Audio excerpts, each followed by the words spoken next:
And it started. It's begun. Now, you don't want to watch that because there's a minor delay. But when I throw to video and photos, it'll be up there. Oh. Oh, boy. It started. Yes, poor Dave. He's got. Whoa. Well, that's not supposed to happen, but that's fun. Is that your? I forgot to tell you this, but you're not allowed to do drops during my episode. I set up a thing where every time I talk, music will start. No, that's really going to affect the episode. It's going to be fun. That's going to be very problematic for this. It's a vibe. It's not great. All right, so welcome to the Pollard Reverse Dollop. I'll be reading the story to Dave. Oh, to me? And my mother. I thought it was Pam and I was sitting it out. Why would you be... Should we do a regular intro? You're... No. Listening? No, you're watching the Dollop on the All Things Comedy Network and Moment. This is a bi-annual event. Shut up. It's going great. Where rarely I, marshmallow enthusiast, croc owner, you are nodding to this part, and electric car enjoyer Gareth Reynolds reads a story from American history to my friend Gareth Reynolds, who knows nothing about anything. And tonight's guest is my mother, Pam. Good evening. Good evening. Good start. It's a nice start, isn't it? Yeah. How are you feeling? Are you excited? Oh, honestly, I can't explain the excitement. Is it a bit strange? It's a bit strange. This is all a bit strange. It's all a bit strange, yeah. Yes. I'm glad I've got Dave who will direct me in the right direction. He will not be directing you. Pam and I are dating, by the way. I'm going to need this. I'm going to actually have to ask Dave to leave. I'm going to actually need you to leave. I'm going to need you to leave right now. Dating for a couple of weeks. I'm going to need you He likes dinosaurs. I do. I'm going to need you to get out. I'm going to need you both. Actually, I need you both to leave. I can do this alone, no problem, just how you used to do it. Do you know that that's how the show started, was Dave just used to read the stories out loud to himself in a closet? And just shout. This is very passive I aggressive. don't. Yeah. I don't. And then he found the money maker. Did he? Yeah. Yeah, well. And then he found his little quarterback. But he had a good thing to start with, and then you came along and... That's not what I'm saying. Complimented September 3rd, 1944. Year of our Lord, Buddha. No! Yeah, you're in my world, asshole! That wouldn't be the... Right. Shut up! H. Ty Warner was born into a house of chaos. He was named after Ty Cobb, but the H that started his name stood for nothing. It was an affectation his mother had insisted on, which I believe you did with me with a D, right? You always wanted me to be D. Gareth Reynolds. She made up a letter? Yeah, the mother just wanted to tack on an H. No, I wasn't sure about Gareth. Yeah, you wanted to go... I wanted Justin or Benjamin, I think. Well... Benji, why would she... It's Benjamin! Benji, why would she... It's Benjamin! Yeah, she just tacked an H on. Why didn't she just... Benji, why didn't she just name him that from the beginning? Buddy, listen to me. We're not doing that. We've been through many versions. And the fact that in the first 30 seconds of the story, my mother has somehow trumped Garfy with giving you Benji is problematic. Anyway, so the H stood for nothing. So Ty and his sister Joy grew up in a Frank Lloyd Wright house in LaGrange, Illinois. God. And that's the house. Right? See that, Mother? It's full of murder. That's lovely. That's a real beautiful Frank Lloyd. Boy, he Wright. really knew how to build a special house. You can see that one. It's just the way it's square. Yeah. And brown. Yeah, it's beautiful. Look at it. Lovely look at color. it. Look at the color. Oh, beautiful. Man, that just screams amazing architect. Yeah, and I think it's got 2 screen doors on the side there, if I'm not mistaken, which is something I like, where you can kind of climb up to the second one and just crawl in through that. Well, it's good if one breaks, isn't it? Well put. Useful. During his childhood, his mother, Georgia, was diagnosed as a paranoid schizophrenic. Well, there you go. His father, Hal, didn't handle that or being a dad very well. It was a rough life in many ways. One that didn't give Ty a tremendous amount of love, which is it's funny so far, right? It's hilarious. This is like a dollop start. One night, Joy woke up to find her mother standing over her with a knife. Joy said, quote, "I don't think they knew how to give us love." Well... Yeah, jump in. Did she stab? No. Okay, then it's love. And this is, Mom, you have to understand where Dave grew up someone standing over you with a knife is just, that's a good evening. That's a Saturday. bedtime story That's today. Saturday. Well, That's Saturday. it sounds like perhaps maybe she was doing Sunday lunch and she was carving up the beef. That's right. Wow. She's carving up beef. She's a beef carver. Late night beef carvings. She came in to tell Joy, dinner's ready. Yeah. Which cut you want then? Which cut you're after? You ready? You ready? Hello, Governor! Get out. Ty's dad, Hal. Good, right? Yes, it's very good, Dave. Ty's dad, Hal, was gone a lot as a toy salesman. He made a nice living and he was able to financially provide for the family, but that was all he provided. Unless you count unwanted sexual advances towards his daughter, because he provided that too. You don't need to jump in. Ty's father once locked Ty in a closet for being too affectionate towards his mother. And another time, when Ty didn't clean up his dog shit, his dad got rid of it. The dog, not the Not shit. the dog shit. He kept The the dog shit probably went too. Did the shit stay as the pet? The shit stayed as the pet, and he got rid of the dog. That's fair. And then he was like, clean up your shit. The shit was shitting? Yeah, shit. The shit. Did he paint a face on it? All right. That's, now I don't know where we're at. Did he tape hair to the top? Who's a good little buddy? He must smell my shit. Sounds like the magic roundabout. Okay, so Ty was sent to St. John's Northwestern Military Academy to be their problem. And after he was out of the house, his parents separated. Fine, upstanding citizen right there. Looks like a Nazi. Future. I like the Jingle Bells aspect. Has always been something I've enjoyed about military. That's how you know they're coming. Yeah. All the way. He's got smart hair. Thank you, Yeah. Mom. It's very well put. Yes. Ty claims that he thrived at the academy. He graduated with honors and with the rank of fly sergeant, but his sister said that that was all BS. She said that he hated it from all the hazing and he was once stabbed. But either way. Wait. That was that part of the hazing, or we just didn't leave that as like a thing? Sizzle like bacon, pop like popcorn, die like stabbed. He was like, that's actually worse than people not liking you at military school. It's if you get stabbed, that's way beyond like, no, but you I get don't a like badge. that guy. You get one of those. I don't think you do get a You badge. do. You get a little. I think you just go to the hospital. Yeah, they give you a little wrist badge. A wrist, yes. Yeah, okay. you get a wrist That's badge. fair. Yeah. That's the same. I mean, look, it's not If I got stabbed, I wouldn't be like, people don't like me. when you Like, get stabbed. When you get stabbed, Dave. Good Lord. Imagine if. Dave will be stabbed. After college, for 1 year, he went to LA to try to act for another 5. And then he moved back to Chicago, moved back in with his dad. So we just did 5 years of him trying to act. We just did 5 years of commercial auditions, 5 years of groundlings. Yeah. 5 years of being on a veil. Yeah. 5 years, we've The all whole done deal. it. We've 5 done it. years of kids' birthday parties. Yep. Where he's peeing in bottles in his car. He's going making on? fucking balloon animals. And he's going to meet Hey. some weirdo in a Walgreens parking lot Hey. who's giving him his costumes for the Hey. weekend. Benji. Giving him his costumes for the weekend. Benji. And he's asking him, Benjamin, you son of a bitch. My name isn't Benji, it's Benjamin. I can already feel this coming at me for the next 5 years. At this time, Ty's father, Hal, was a salesman who worked at Dakin. I think it might be Dakin. Either way, Dakin.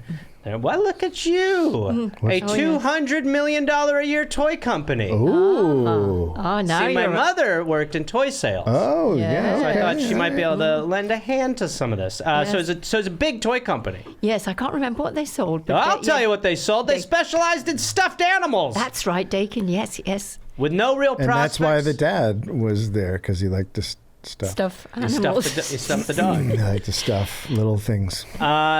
With no real prospects and sick of moping around, Ty became his dad's sub-rep at the company. Ty was selling plush stuffed animals. Now, Mother, what would you call plush? Do you know?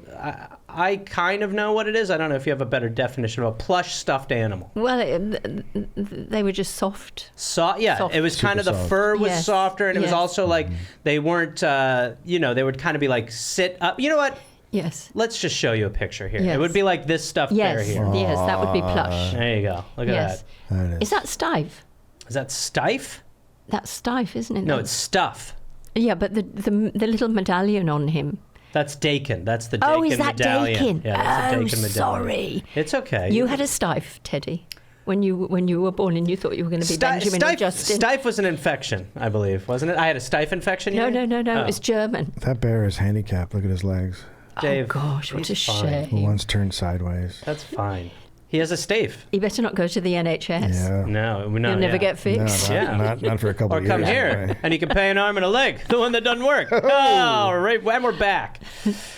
So Ty and his dad had a super weird relationship. Really? Yes, believe it or not, Dave, Ty had major daddy issues. Huh. On more than one occasion, Ty would date women that his father had previously dated because he was jealous of the attention his father gave to those women, and he wanted to prove he was just as good as his dad. Super normal stuff. I mean, you also want to, like, I can tell you it's great to, like, show a woman that you're a better lover than your... Now, Dave, I don't want you to pull any punches just because my mother's here. So certainly... Well, it's weird because we're dating, so I don't want to get things... You got Benji going, you're dating her. I mean, we are like on page 3. Holy shit, this is an absolute night. I don't think I'll get to the end of this. So Ty quickly became the best earning salesperson at Dakin. He was making $100,000 a year in the late 60s, which would be like $800,000 a year in today's money bucks. He even ended up making more than the CEO off of his commissions. Ty was also learning what worked in the toy business: low prices, high volume, and avoiding the big box retailers for the more mom-pa, smaller stores. Ty, quote, "I learned marketing impulse items from Dakin. They were the best," end quote. It would give him an innate ability to predict what would work and what wouldn't. And as his fellow sales rep, Mike Ingram, said, they all really appreciated. Quote from Mike, quote, "He was a smart-ass shithead. He was arrogant and thought that he was somebody that he wasn't. I would guess you're going to be hard-pressed to find anybody who liked him." It's pretty cool. Then It's like a Dave Yelp. He's a salesman? He was a salesman, yep. And he's an unlikable salesman? Yeah, but his supervisor, Paul Roche, on the other hand, also didn't care for him. Quote, "I never liked him as a human being. I didn't find any level of trust between him and the company, or him and anybody else. At that time in his life, he was very selfish, totally into himself." So you're probably thinking, were they just jealous? No, I'm thinking he was raised by a terrible father, and he is also a total piece of shit. It's weird how being raised by a shitty father will make you a piece of shit, isn't it, everybody? Everybody watching at home? Are you talking about yourself? This ain't about Benjamin. All right. So to answer your question, Good job Dave. it's not mothers, is it? No. You're a peach. And hopefully you're the only parent involved in watching this. Otherwise, it's gonna Don't make eye contact with the camera, I'm you allowed to. creepy It's mine. weirdo. This What is are my you episode. doing? I'm just talking to them. Oh my God. It's like a news broadcast. Stay safe, everybody. We love you You're out there. just awful. Thank you so much. So to answer your question, Dave, were they jealous? I don't think it was that. Quote from Roche again. "I don't think anybody was jealous of him because we all knew he had a lousy life. He had no close relationships. They were close insofar as they served him. No real friends, none. That was part of the guy's problem. He was into work and pussy in that order. Once you scraped the surface away just a little bit, he was an asshole." Oh, Well, how do you gosh. feel about that, Pam? That got a I little graphic. Yes, it was very graphic, wasn't it? Yeah. Now, what was this? How old was he then, and what year? So this is like this quote is probably after the fact, but he worked there during the 60s and 70s. 60s and 70s. Yeah. Is this He the worked guy, there about 15 years. Is this the guy the book Working Pussy's about? Yeah. Okay. Yeah. All right. Yeah, I've read in that work and pussy in that order. Yeah, no, he shows you how to get it. Yeah. Both. Now how you feeling? Dave dug a little bit deeper for us. I think I might want to read Prince Harry's share. Mom, might we be had quite one mild. rule that you're not Quite bringing mild. up Prince Harry's book. Did you hear the penis? Yeah, of Clip course we heard the today? penis thing. No. Talking to the microphone. You haven't heard no. the penis? Tadger. No, what's the Tadger. penis bit? He's got a tadger. What's the penis bit? He burned his Yes. tadger. You know what? I realize that I know you like the royal family, but I don't like him very much. I shouldn't say that. Well, Because he left the royal family. no, yes, you're he left it. I've yeah, got but no time for him. But now You've you're got gonna, no time for him. No, or the woman. You don't have Or time the for woman. him. What if he said to you that he wanted to have lunch with you to explain himself? You No. would have no time for him? I wouldn't. If Prince Harry said No. to you, No, I wouldn't lower myself. You ready? here you Yes. go, listen to this. Yes. Are you going to show me the tadger? No. My penis was oscillating between extremely sensitive and borderline traumatized. The last place I wanted to be was Frostnipistan. Oh, my. I'd been trying some home remedies, including one recommended by a friend. She'd urged me to apply Elizabeth Arden cream. My mum used that on her lips. You want me to put that on my todger? It works, Harry. Trust me. Oh, God. I found the tube, and the minute I opened it, the smell transported me through time. I felt as if my mother was right there in the room. Oh, for fuck's sake. I took a smidge and applied it down there. My penis was oscillating between... All right, that's the beginning again. We don't need to hear the penis oscillating again. My word. Yeah. Is that why he had the old woman in the field behind the pub? No, I think he was... Because of his oscillating penis. Okay, this story is really taking a diversion that I am not comfortable with. To everybody watching right now, I'm not comfortable with what's happening. So that's just where I'm at. Sorry. You're welcome. Yes. As Ty was getting ready to go off on his own endeavor, Hal, Ty's father, died in 1983 from a heart God attack. damn it, I loved him. I know. And this is him looking to heaven where he's going soon. He looks like... He got the cutting edge. Well, maybe there's a 12-year-old girl up there that he's looking at. His tennis racket looks like a toy. His tennis racket looks like a toy. And It's very also, small. who does the one glover? Who does do the one He's glove? like, it's like he's got the. I mean, it's a little strange to be like. Yeah. Tennis gloves, that's not a thing, is Tennis gloves, I don't believe is I a don't thing, think that's and a the thing. one glove, A like one he's glove. an assassin. it? Well, But his little It's like he's got the racket- hamburger helper glove. But look at his little racket. Yeah, his it's racket's tiny. weird. that's what rackets used to be like back Yeah, then. you remember that. That was a racket. Mom. Whoa. Jesus Christ. So he passes away, and Ty didn't tell his sister for 5 days. He did this to, alleged by Joy, his sister, clean out his father's collectibles and sell them. So in other words, to beat her to the inheritance money. Warner would later state to people that he was given a $50,000 inheritance. However, there's evidence to suggest that that figure was more like $200,000. So he just kind of like... He took the money. He sold took the stuff. assets. He sold the stuff. Yes. and Sold then the he- goods. Yeah, he sold the goods. And even though he's making basically $800,000 a year, Yeah. he needs a little extra cut. He needs some extra scratch. Well, the reason why he's doing this is because he wants to start his own business. The toy business. Oh, I skipped this part. Sorry. So he was like the best salesman Wait. at Dakin. How does he skip things? I don't know. We were talking about Prince Harry's I think it was penis. because we distracted him. Excuse Do you me, know? we're talking about Is that Prince what it Harry's was? penis. Like he can't keep No. track of a story just because you bring No. up something else? He's got ADD, Yeah. whatever that is. Yeah. Thank you. Thank you, Mom. Sorry. No, it's fine. Just a joke. You can't get that medication in this country. So he starts going, when he's going out on his sale calls, when he's still a sales rep for Dakin, which is what you were. You were a sales rep. I was a sales rep. So that's yes, basically what he yes. does. So when he's going out on these calls, he starts pitching the people his His new products. company. Well, like stuff he's thinking about. He's like, "What would you think about that?" Future toys. Future toys. And then the Cabbage word gets Patch back Kids. to Dakin that he's doing that. Oh, and they're he's not. like, "Hey, are you starting your own business or something?" He's like, "No." And then they hire a private investigator. The Oh private my God. investigator's like, "No, not only is he starting his own business, he has an office." so they realize, so he's using that money that he took from his father, the inheritance, and his own money to start his own business. So that's So his plan. are we supposed to be mad at this guy because he's a go-getter? No, of course not.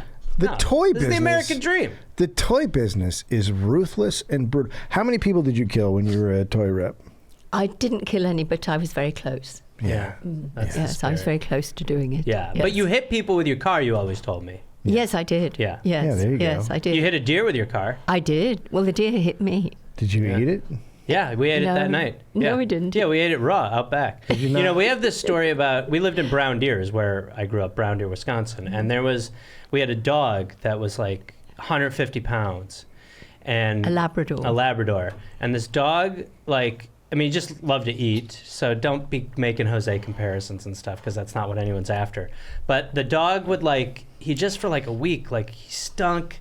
He just had the worst gas, and we're just going, what is going on? This is next level. And then a cop came to our door and goes, just so you know, I saw your dog in the woods eating this old rotting deer carcass. Cool. And so our dog just was going out there just blah, blah, blah, eating its guts cool. and then coming back. And You then guys should have fed it. yeah, we did feed it. So 150 pounds. But what's nice is that in those days, the police were really nice. They'd come and tell you things. Excuse me. Sorry. We still, Sorry. fellas, thank you for all that you do. You're doing amazing work, and we really appreciate it out there. I'm referring to the English police. Though. Yeah, the bubbies. Oh. The yeah. bubbies. Oh, here you they're- American cops. They're murderers. Okie dokie. So it's 1986, and Ty's starting his own business. He doesn't know what to call it, but genius takes time. So he thought about it long and hard. American Girl. And Ty went with Ty Inc. And the logo would be Ty in a heart. So his name's Ty, and his company's called Ty. Oh. Do you recognise that, Dave? Nope. You recognize that? Oh, yes. Okay, interesting. That's not a thing. So the headquarters were opened just outside of Chicago. And Ty's first line of plush was to be a line of Himalayan cats that would be floppy, cuddly, and furry. Sure. They had to have the cuddle factor. And there were beans in the butt and the feet, which gave them the feature of what he called posability. Ooh. As Ty would say, quote, no one had put the combination of understuffed with beans, all the animals were stiff and hard. And there you'll see is... Hell yeah. What the fuck? That might have been the pussy he was talking about That earlier. is terrible. Who wants that? What doesn't want that? It's got posability. It looks like I got burned on the face and shot out of a cannon. Well, what's funny is one time it took a shit and the dad got rid of it. Which is crazy, because the dad's first of all dead, and that's not a real cat.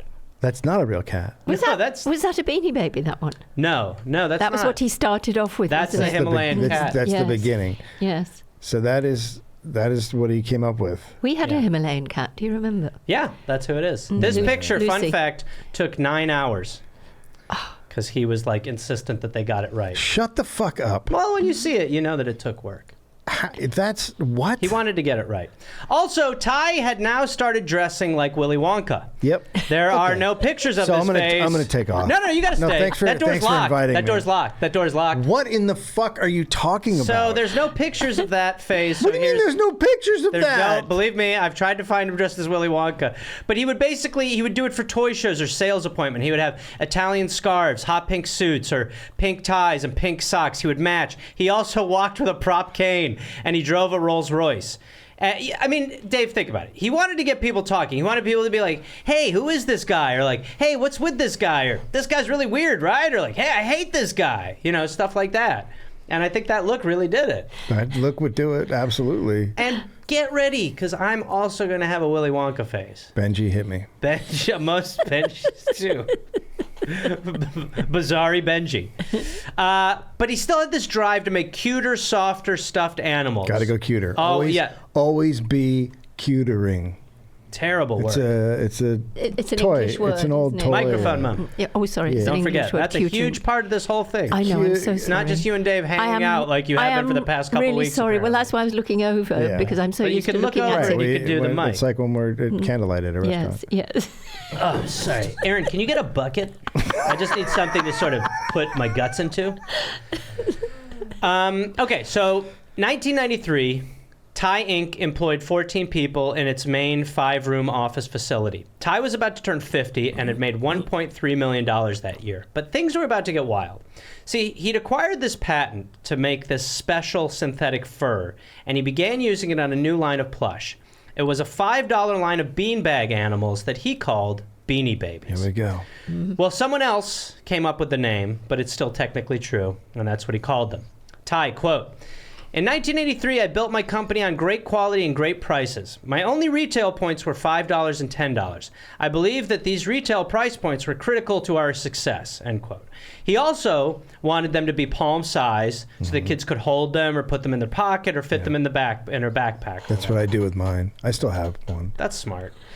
The first Beanie Babies were Legs the Frog, Cubby the Bear, Quack the Duck, Chocolate the Moose, Pinchers the Lobster, Spot the Dog, Squealer the Pig, Splash the Whale, Flash the Dolphin, and Patty the Platypus. Now were they out of focus in real life? Well, the guy, his dad, this is what we call Dave's dad vision. This is how So he had a few drinks. Dave's dad liked to drink. Did he? Yeah. Did he? Yeah, So this is, I wanted to do this as a touching tribute to if Dave's dad could see What's this. the green one? Oh. The green Snot? one is the frog. Oh, that's a frog? That's a frog. Does not look like a frog. The pig's Legs the frog. sweet, isn't it? The pig's Pig sweet. I like the. Yeah. You like? I like the pig. You like The platypus. Squealer the pig? Yes. You like Patty the Platypus? Well, Dave, let me tell you about Patty the Platypus. Go. Patty the Platypus was named after his girlfriend, Patricia Roche. Sure. Wait, he has a girlfriend now? Yeah, so yes. At this point, he has a girlfriend. She kind of was integral to coming up with like the product line with him.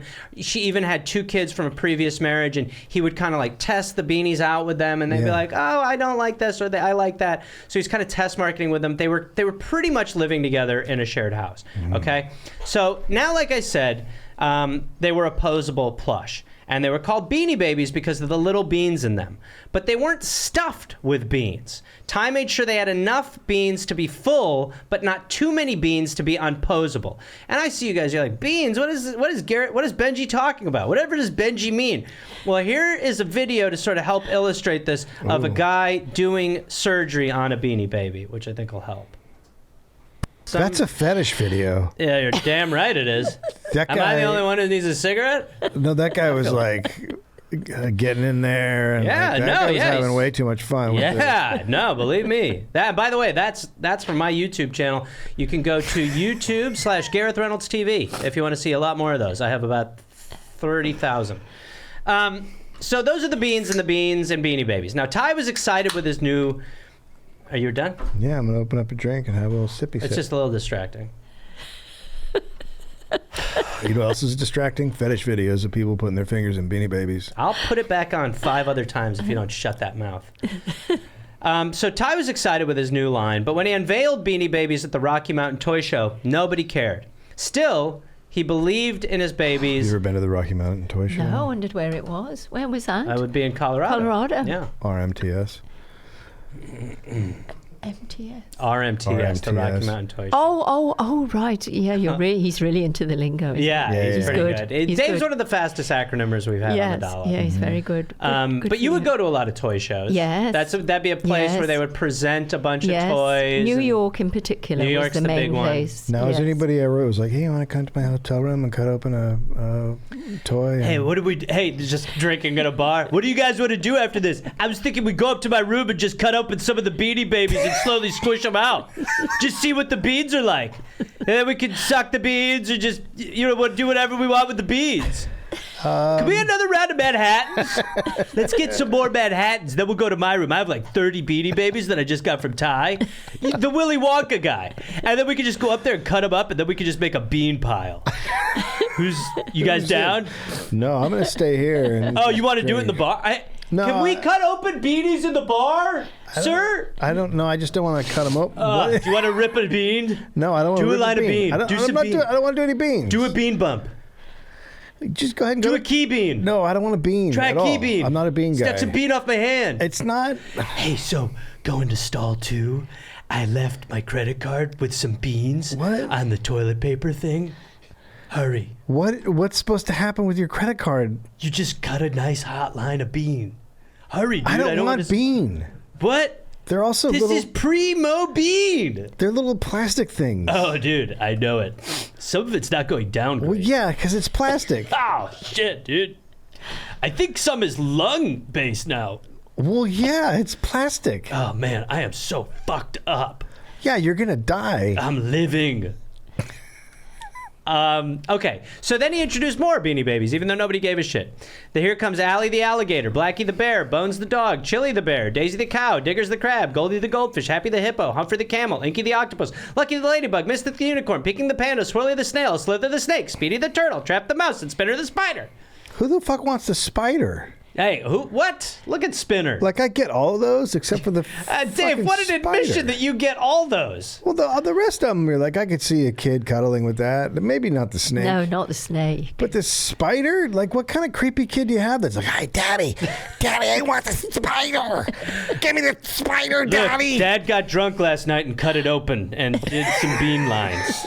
What happened to my spider's open? Or you would like, oh my God, my spider made eggs. That's what I was just going to say. You cut it open, you're like, oh my God, Speedy's pregnant. Hey, Aaron, you want to toss me what I gave you? Oh my God, there's Have you got the spider? There's props. No, I got Daisy the Cow. Oh, Daisy. I remember. You had quite a few. So of they those. still sell? No, I didn't. They You still did. I sell think you these? did. I did not have Beanie Yeah, Babies. they still sell them. Wow, it looks like Jose. What a fucking asshole. Okay, so Ty also stuck to the principles that he learned at Dakin. He knew to sell to smaller stores. It bred loyalty to his brand. They needed his sales. You know, quote, it's better selling to 40,000 accounts than it is to 5 accounts. It's more difficult to do. Always said that.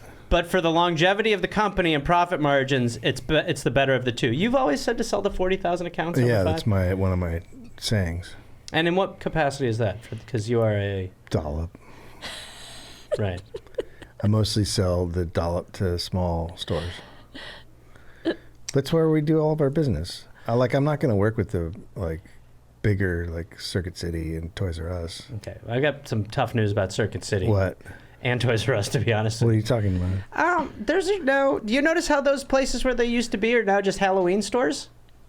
Yeah, they do a seasonal Circuit City. Yeah. Circuit City are now... Yeah. By the way, do you ever wonder what a Halloween store is like in, say, January? Are you fucking doing stand-up to the camera right now? I'm talking to the camera a little what bit. What are you doing? This is my world. You're in the dojo. Welcome to the dojo. What's the dojo? Exactly. We're going to find out on today's dojo. Go to the intro, Aaron. Hurry. So most companies would release a product and leave it out there, and if it didn't sell well, they would discontinue it and move on, but not Ty. Ty Warner would keep changing his product, like by making a new Teddy Beanie's face rounder versus flat, which he did. Sure. If he had an idea on how to make a beanie better, he would simply start making a better one. And he would leave the one out there and he'd be working on another one. And it was all just kind of doing so-so. It's called updating. That's right. Always be working on your product. That's right. Like if you have a spider, make it a better spider. Turn it into... Oh, I lost a lot of Dave's an octopus. really good. He should have been a marketing manager. Yeah, well, I Thank don't know. you. Did you hear that nothing really came out at the Oh end? no, I made an octopus. It's a You turn marketing into plan. Turn a spider into an octopus. Now you got a blacktopus. Don't encourage that with What do you laughter. mean encourage it? Have you never heard of the blacktopus? Beanie Baby? A spoctopus. The sparktopus. Anyway, it was all doing This is what our dates are like. Oh, well, it sounds like a fucking nightmare. It was all doing so-so until he had a revelation prompted by a lamb named Lovey. What? Seen here, Oh shit! drunk. Oh, I would cuddle the fuck out of Lovey's that. lovely. Lovey is lovely. So Do sweet. you remember when I was a kid growing up, I had a lamb?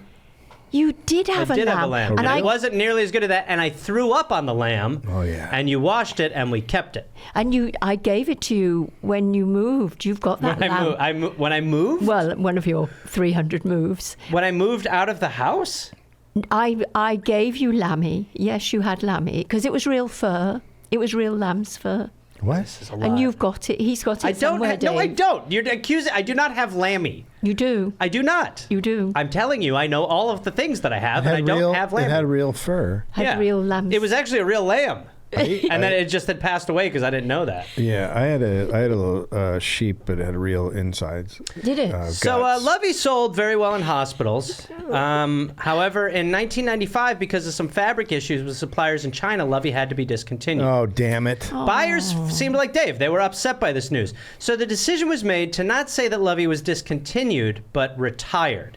This, for some reason, made buyers less angry and more intrigued. It's the dumbest thing I've ever heard. This tactic was not invented by Warner, but was one he utilized over and over again. It's stupid. He did have a skill at selling people this way. One of his former execs, quote, he was a master at selling useless shit to people and making it seem really important. Oh, that's exciting. That's really what an impressive. Well, you should put that on your gravestone. Yeah.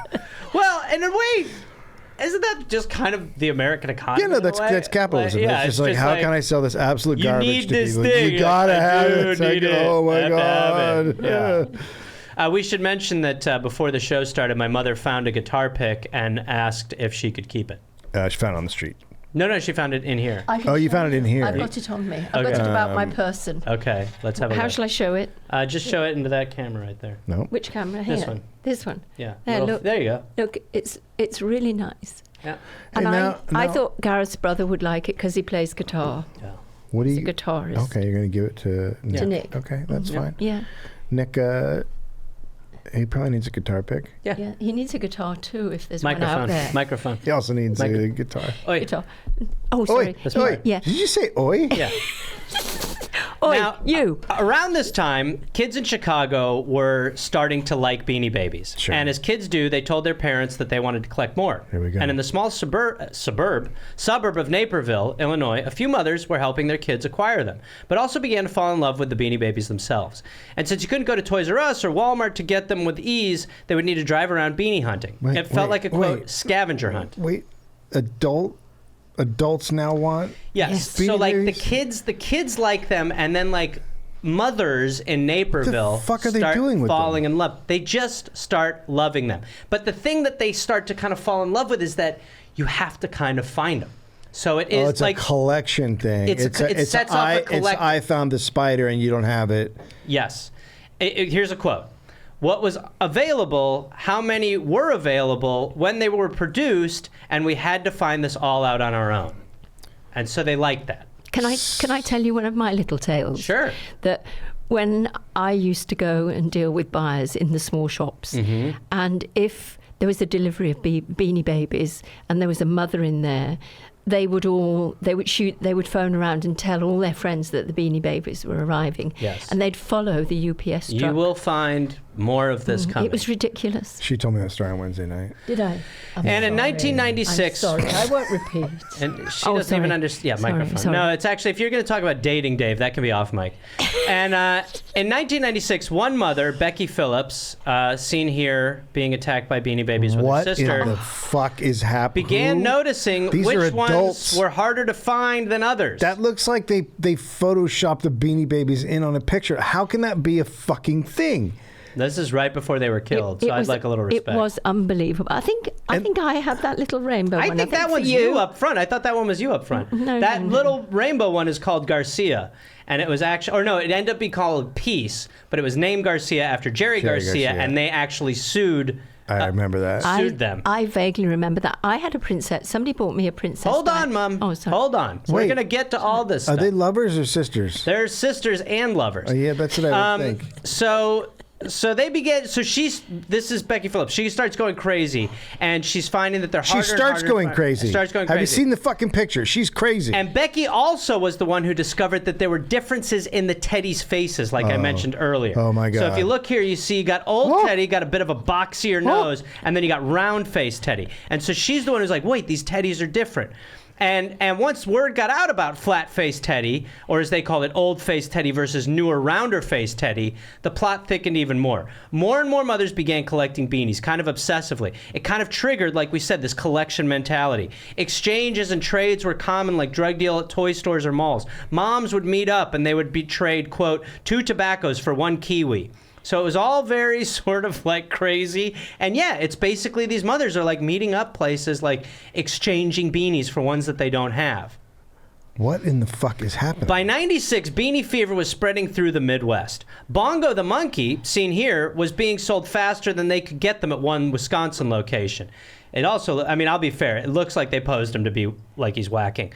In Christmas 95, one Midwest retailer recounted that bongos were just sitting on the shelves, but by January 1996, quote, they took off like crazy. Like bongos. Like bongos, much like bongos. Does it say which Wisconsin retailer? I don't have that information, but Wow. I will certainly get back to you all as soon as I do. The camera's not on you, it's on us right now. The couple.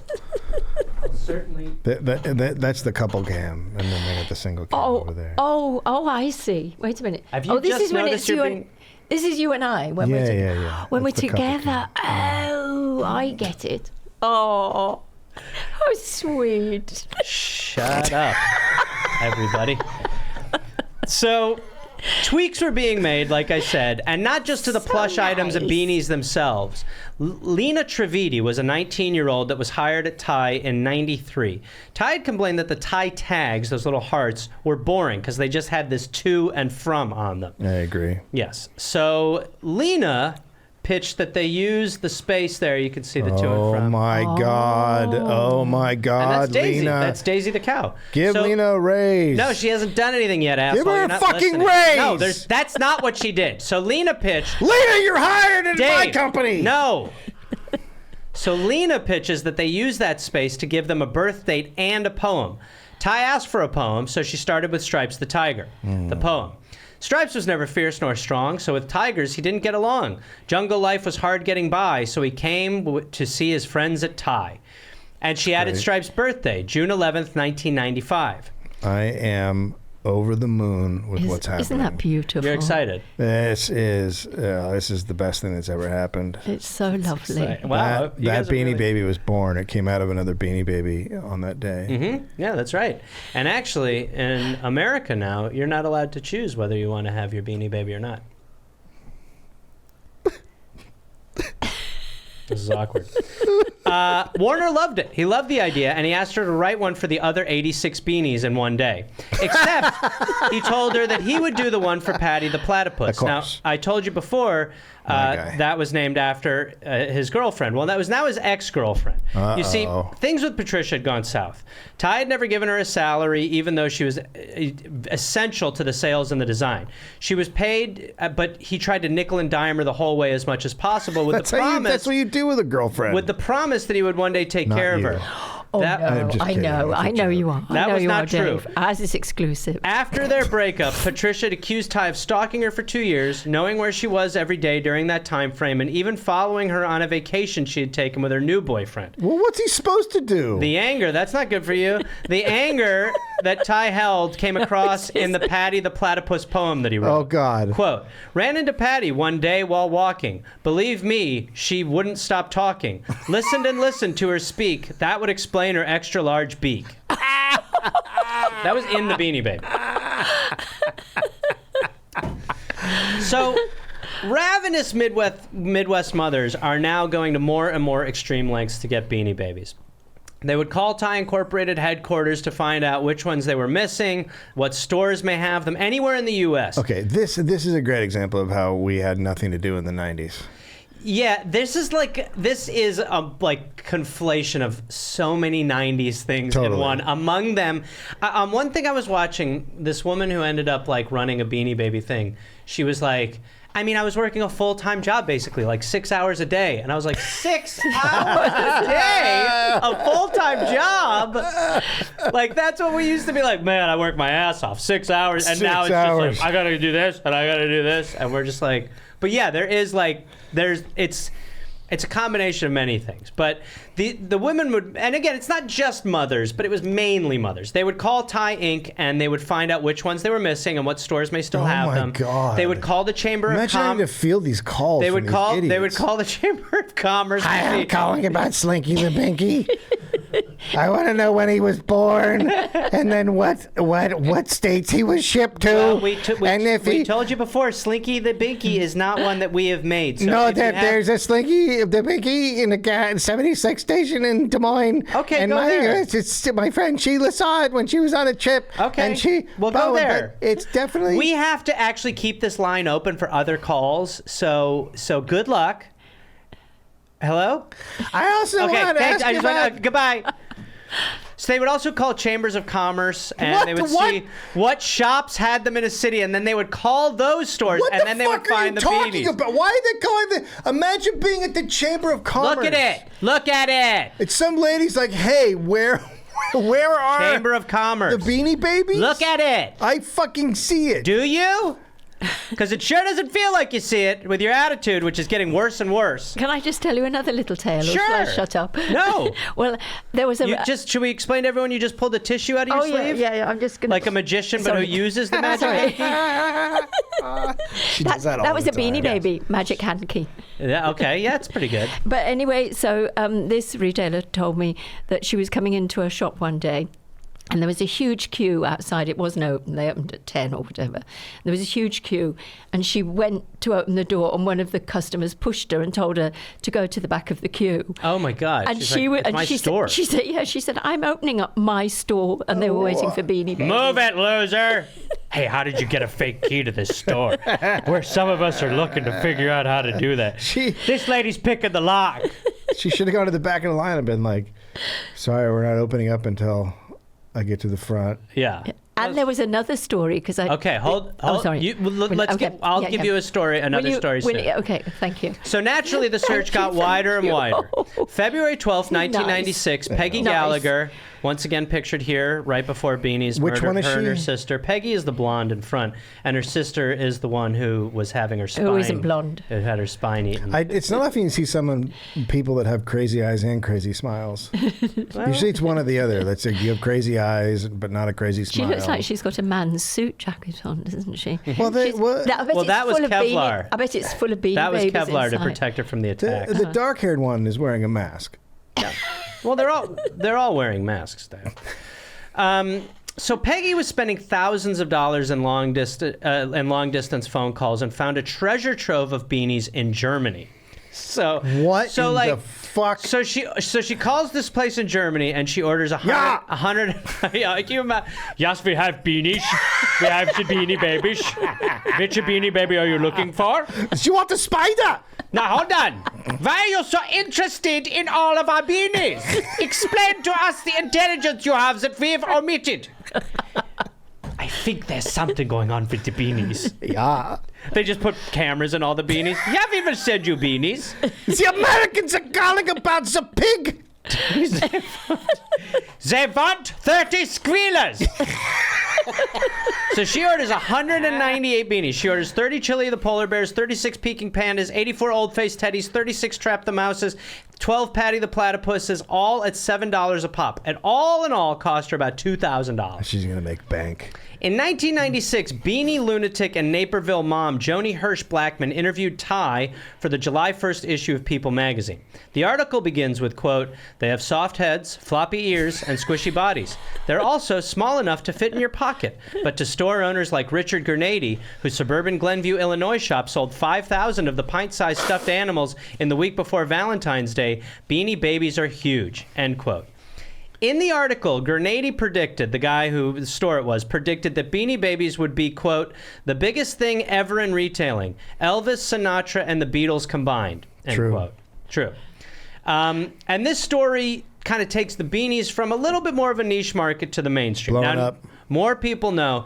And this was the only real interview that Ty Warner would ever give, was this one early on to this woman who was a Naperville mother who was obsessed with Beanie Babies. Normal. So that exposure didn't only help Warner and Ty Inc., but it made Gurnady come up with the first official beanie checklist. A list of all the beanies ever made, on the market, retired, duplicates, old ones, new ones, all of them. And this just kind of kicks it all up another notch. As one mother said, quote, I'll do the Midwest accent, "My downfall was the checklists. Once you have a checklist, you don't look at what you have, you look at what you don't have." Oh, I don't have the salamander. Yeah. Where are you from, miss? Sammy the salamander. Excuse me, miss, where are you from? What's that? You're from Naperville? We moved around all over. What? Are you even American? Yeah, it's a little bit American. Just, from all over. All over the world or all over? I started in California, and then I also lived in the... Your accent is just like a melange of a bunch of weird Yeah, ones. like I said, I'm from all over. Hold on, this is that German lady. This is the German. We want to know what you want for fishy. Thanks to the women of Naperville, the People article, and the new beanie checklist, the sales of Ty Inc. increased 1,000% in 1996. The company's sales were $280 million, and Ty brought home $98 million. Some say it was the mothers who elevated Ty, but people who knew Ty said he also was a part of it, pulling the strings. Quote, "Ty doesn't fart without planning it weeks in advance." Yeah, Which is what that's you actually do really that. That's a really good example of someone who knows how to plan. Yeah. Like a really good Lee Iacocca is known for that. Like I'm really looking to good fart. businessmen will be like, I'm looking at the I calendar. actually can't. I'm actually farting June 9th. And the 10th I'm available. Oh no, I'm gonna have a shit. I'm sorry. Looks like I'm. I have a free. 10 a.m. fart, and at 2 I free up a little, which means more farting. Okay, so things get fucking crazy. So now Gareth, yeah. Things are already crazy. No, they're not. Stores were now running out of beanies. Now you gotta. As you can see here, everyone's doing fine. Look at the lady staring at the yellow right behind it. Yes. She is just like tortured. It's that far away from her. I got that snake.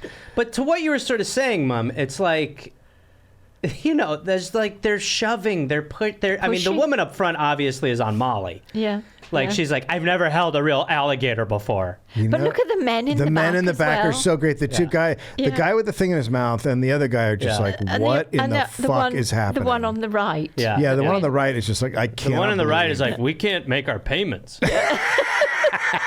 They just took the truck. Diane, they took the truck. He's been sent out by his wife. Yeah. And I think that's Margaret Thatcher in the far back. Yeah, we're gonna analyze that's actually her ghost. Oh, yeah. That's old Mags. Yes.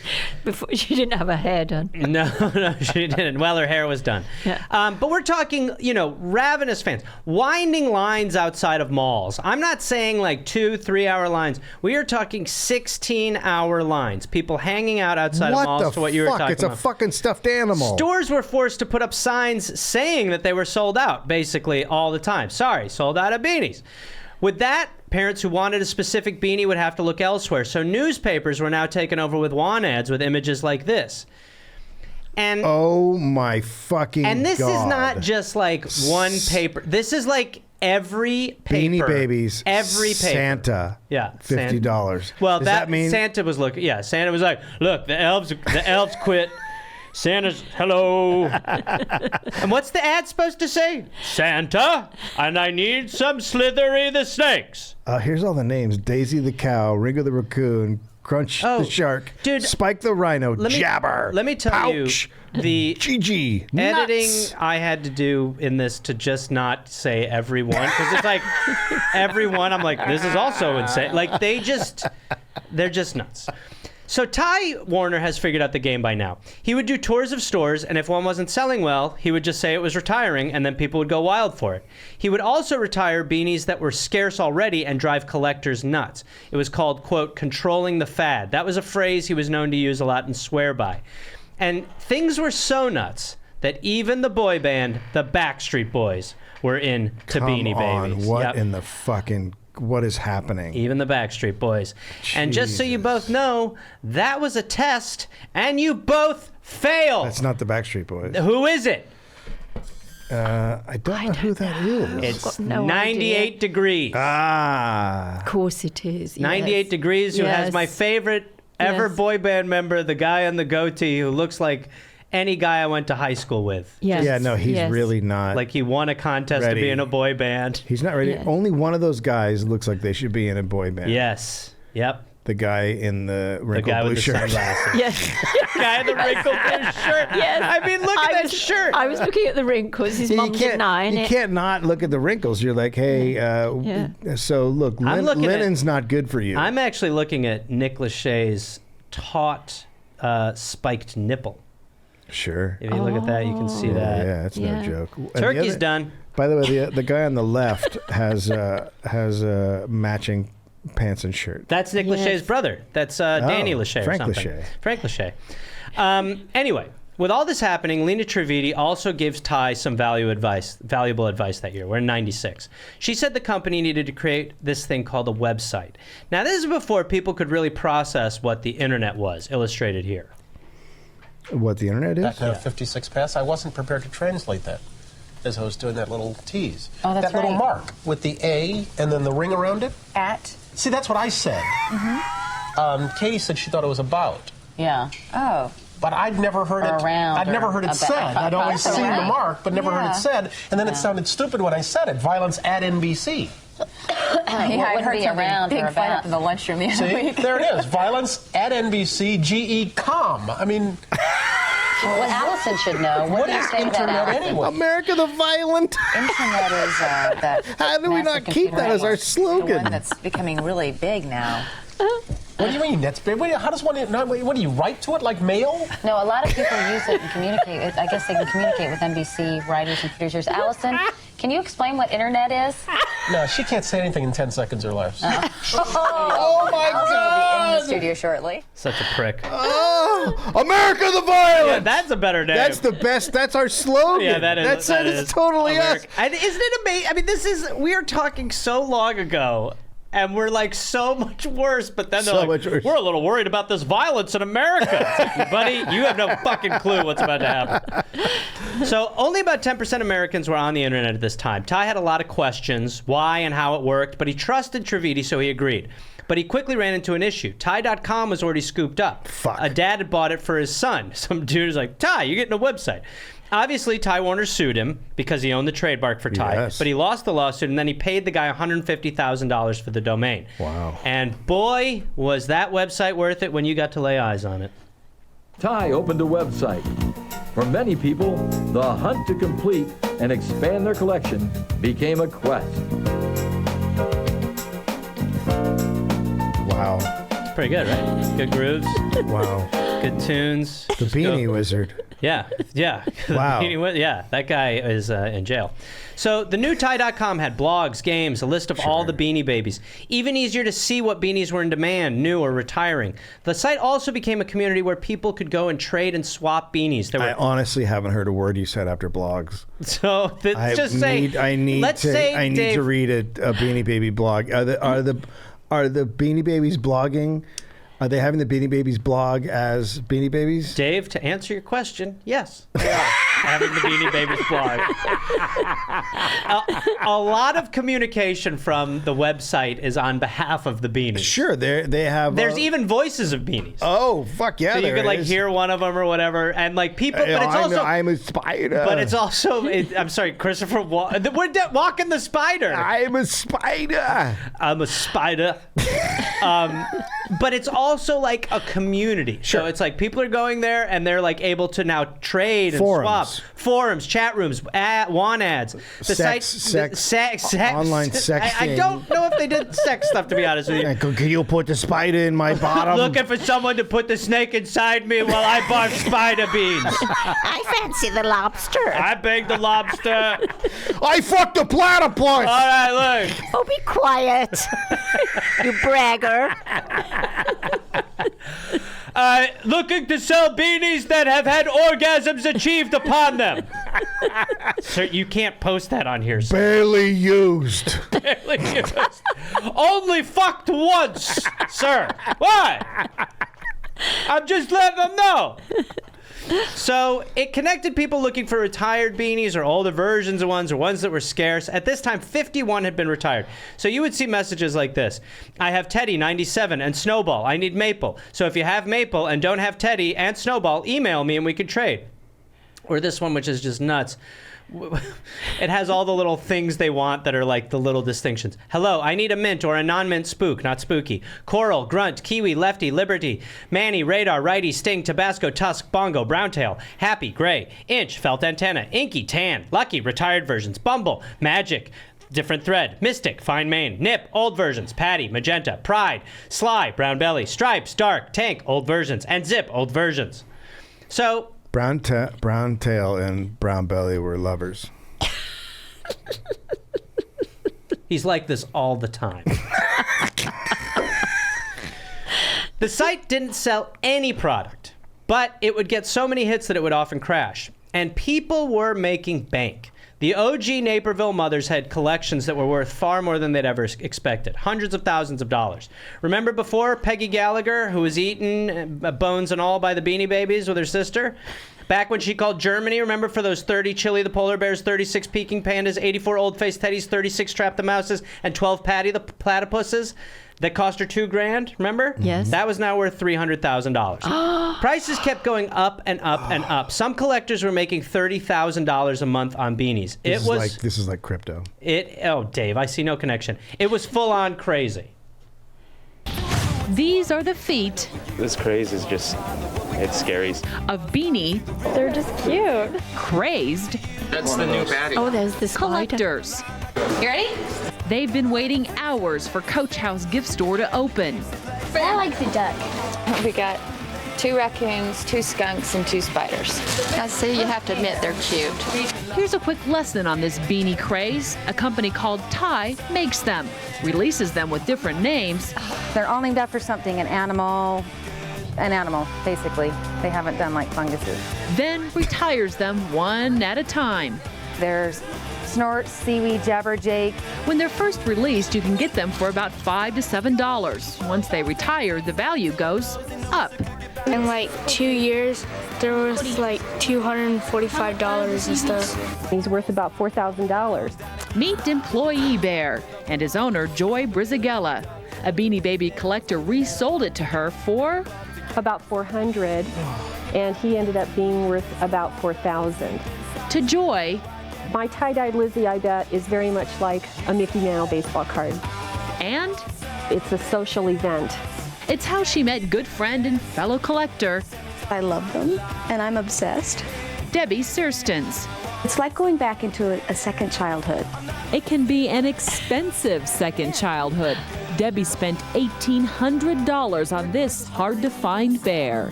I wanted it so badly, and I wanted a good one. Beanie Baby values may explain tight security at the gift store we visited. Yeah, we got to keep everybody behind the line.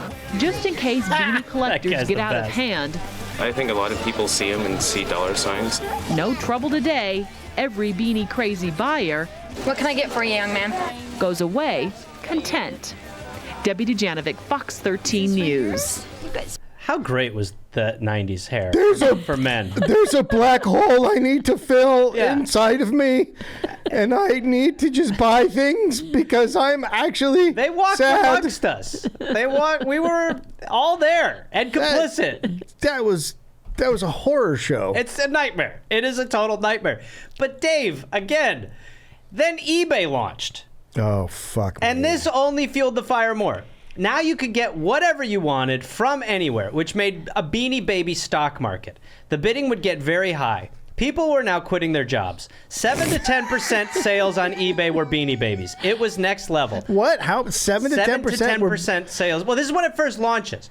When eBay first launches, it essentially is just for Beanie Babies. Like, it's other stuff, but people are like, holy shit, you got one of these? Like, you know, you could finally post your, like, sexy, like, I fucked the lobster, you know. If eBay just, like, kicks it up a notch.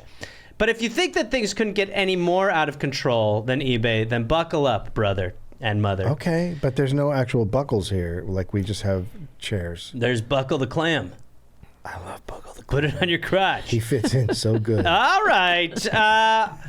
One company is about to get into the Beanie Baby game and take this thing from a thriving fad to straight up mass psychosis. Fucking hell. In 1996, McDonald's approached Ty about doing a Happy Meal giveaway. Uh-oh.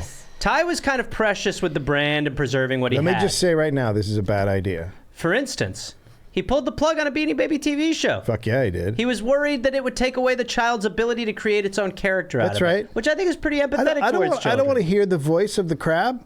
No, you want to make the voice of the crab. That's right. In my head, the crab's like, hi, I'm the crabby. But then you get him on TV show, like, hey, what the fuck you doing? I'm the crab. Listen, as the censors, we have an issue with the crab. What do you mean? I'm the crab. Go fuck yourself, you fucking animal. We don't like it's the derogatory Italian. And also the swearing on a kid's show is just not allowed. Why don't you go fucking eat my ass, you shitbag? I'm the crab. Not talk to us as the crab and talk to us as the man who's making the show, please. Fuck you, I'm the crab. You talk to the crab, but you talk to nobody. I lead the Beanie Babies. Rocco the Crab. Hey, yeah, don't worry about it. We figured it out. How about I cut your fucking neck, TV guy? Hey, come on. Relax. Don't be shellfish. Oh, very good. Thank you. Get away. So he passed on Spielberg. Can we cut that shell? Can we cut live? Can we go back to cut the shellfish? No. That stays in. No, we're gonna keep that. Yeah, because we want to give you an authentic experience tonight. It's important to us that you get to see us, warts and all. This is the show. You're watching Benji's World. All right, everyone calm down. Ty even Spielberg wanted to put Beanie Babies in his movies over and over again. Ty said no over and over. They were in Minority Report. He passed on.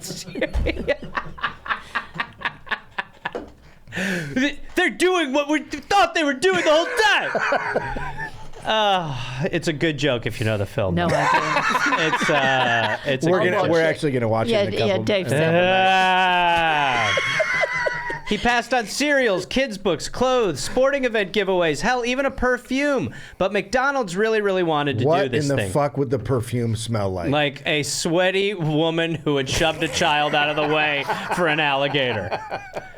McDonald's presented a rare opportunity to lure lower-income consumers. Oh, yeah, the poor people. This would act as a sort of first hit is free to them, then drive them to the stores more and more. He was still on the fence, but when Mickey D's offered him over $100 million up front, guess what? He shouldn't have done this. It was time for Beanie Babies at McDonald's. Hey, are they tiny? Are they tinier than regular Beanie Babies? Yeah, Dave, teeny. They're called teeny Beanie Babies. And do they come in a Happy Meal? Yes. Yeah, they do. It's a Happy Meal giveaway. Fuck yeah. So Ty agreed. Actually, Dave, all your questions are about to be answered. The promotion was to last 5 weeks and would be promoted through TV ads. First I got Pinky, then I got Pinky. I got Pinky and Patty in the same week. What, Vanessa catch something? Teeny Beanie Baby-itis. Now at McDonald's, your kids can get teeny Beanie Babies in a Happy Meal. Real Thai Beanie Babies in a mini size. To toss, tuck, or just plain love. One's in each $1.99 hamburger Happy Meal you buy your kids. This teeny Beanie Baby-itis, will she outgrow it? Not necessarily. Hey, I would like to order 74 Happy Meals. Sir. I need 74 Happy Meals. Do you sell sad meals? Do you sell sad meals? Hi, I'm here to order some pathetic meals. I don't have a life. Do you have a lonely man who broke up his marriage too early meals? Please.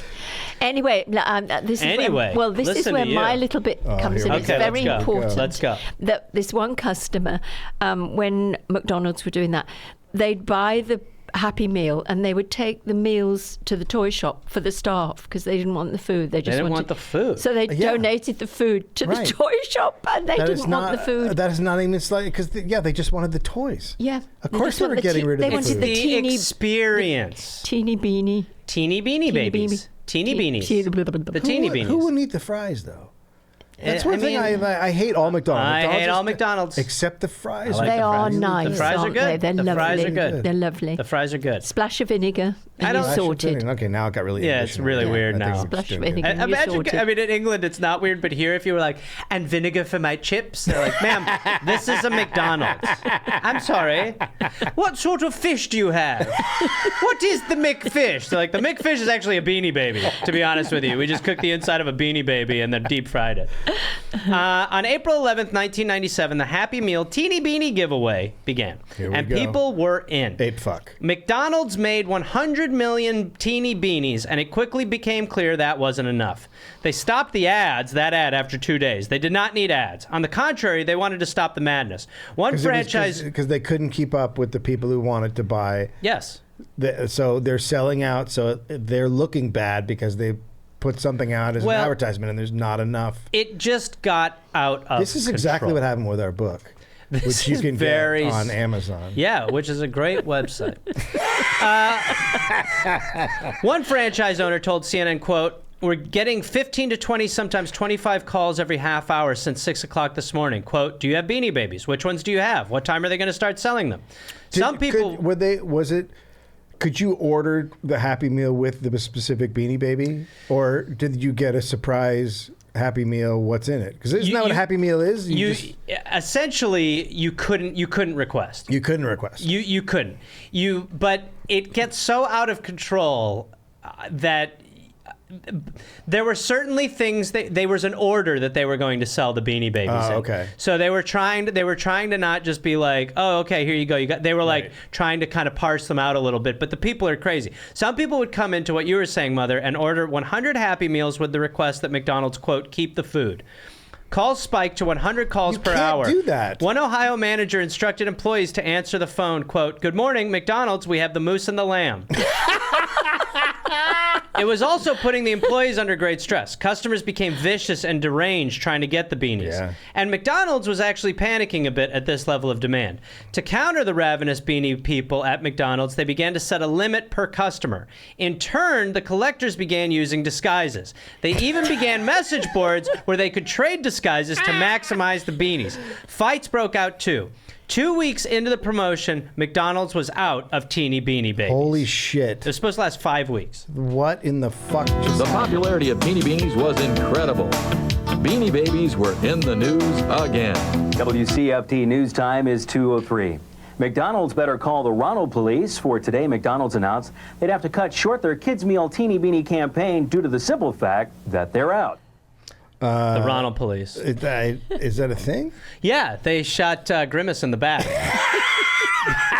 They threw a bag of heroin at his feet. They tased the hamburger. Yeah, the hamburglar. They shot the hamburglar, and then they put a gun in his hand, and they're like, he started it. And they're like, where's your body cam? And they're like, oh, my hand was over it for some reason. We're making it about the state of police in America, which is not going great. It's not good. It No. isn't. Do you want to hear my McDonald's story? Very nice. Oh, yes. I was Please. in a commercial, the perky morning coffee guy. Were you? Yeah. Can you imagine seeing Dave and being like, this happy-go-lucky fella? Well, welcome to knowing what a fucking actor is. 'Cause I can play I any like role. I like your Winchit stuff. I wish you could. You've got to find that advert. You've got to find the ad. Have you got it? Yeah, I wonder if it's still. He's converting all his VHS right now. I am. I don't have that one. I do have an MTV promo I was in. Oh, Dave. I played Jackie Beat's husband. Oh my God, Dave. Who's Jackie Beats? Jackie Beat is. And what's MTV? Yeah, his mother. That's oh boy. I've already Then told one a lot day of the stuff. unthinkable happened. Yeah, it is. It's a bit. Have you got Alzheimer's? Yeah, early onset, but it's great. Good for you. Yeah, That's it's why I good. don't remember any of the episodes. Me either.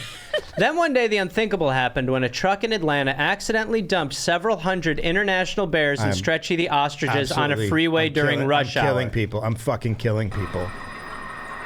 Oh my God! Stop the car. Stop it! This is unbelievable. Get the fucking Beanie Baby.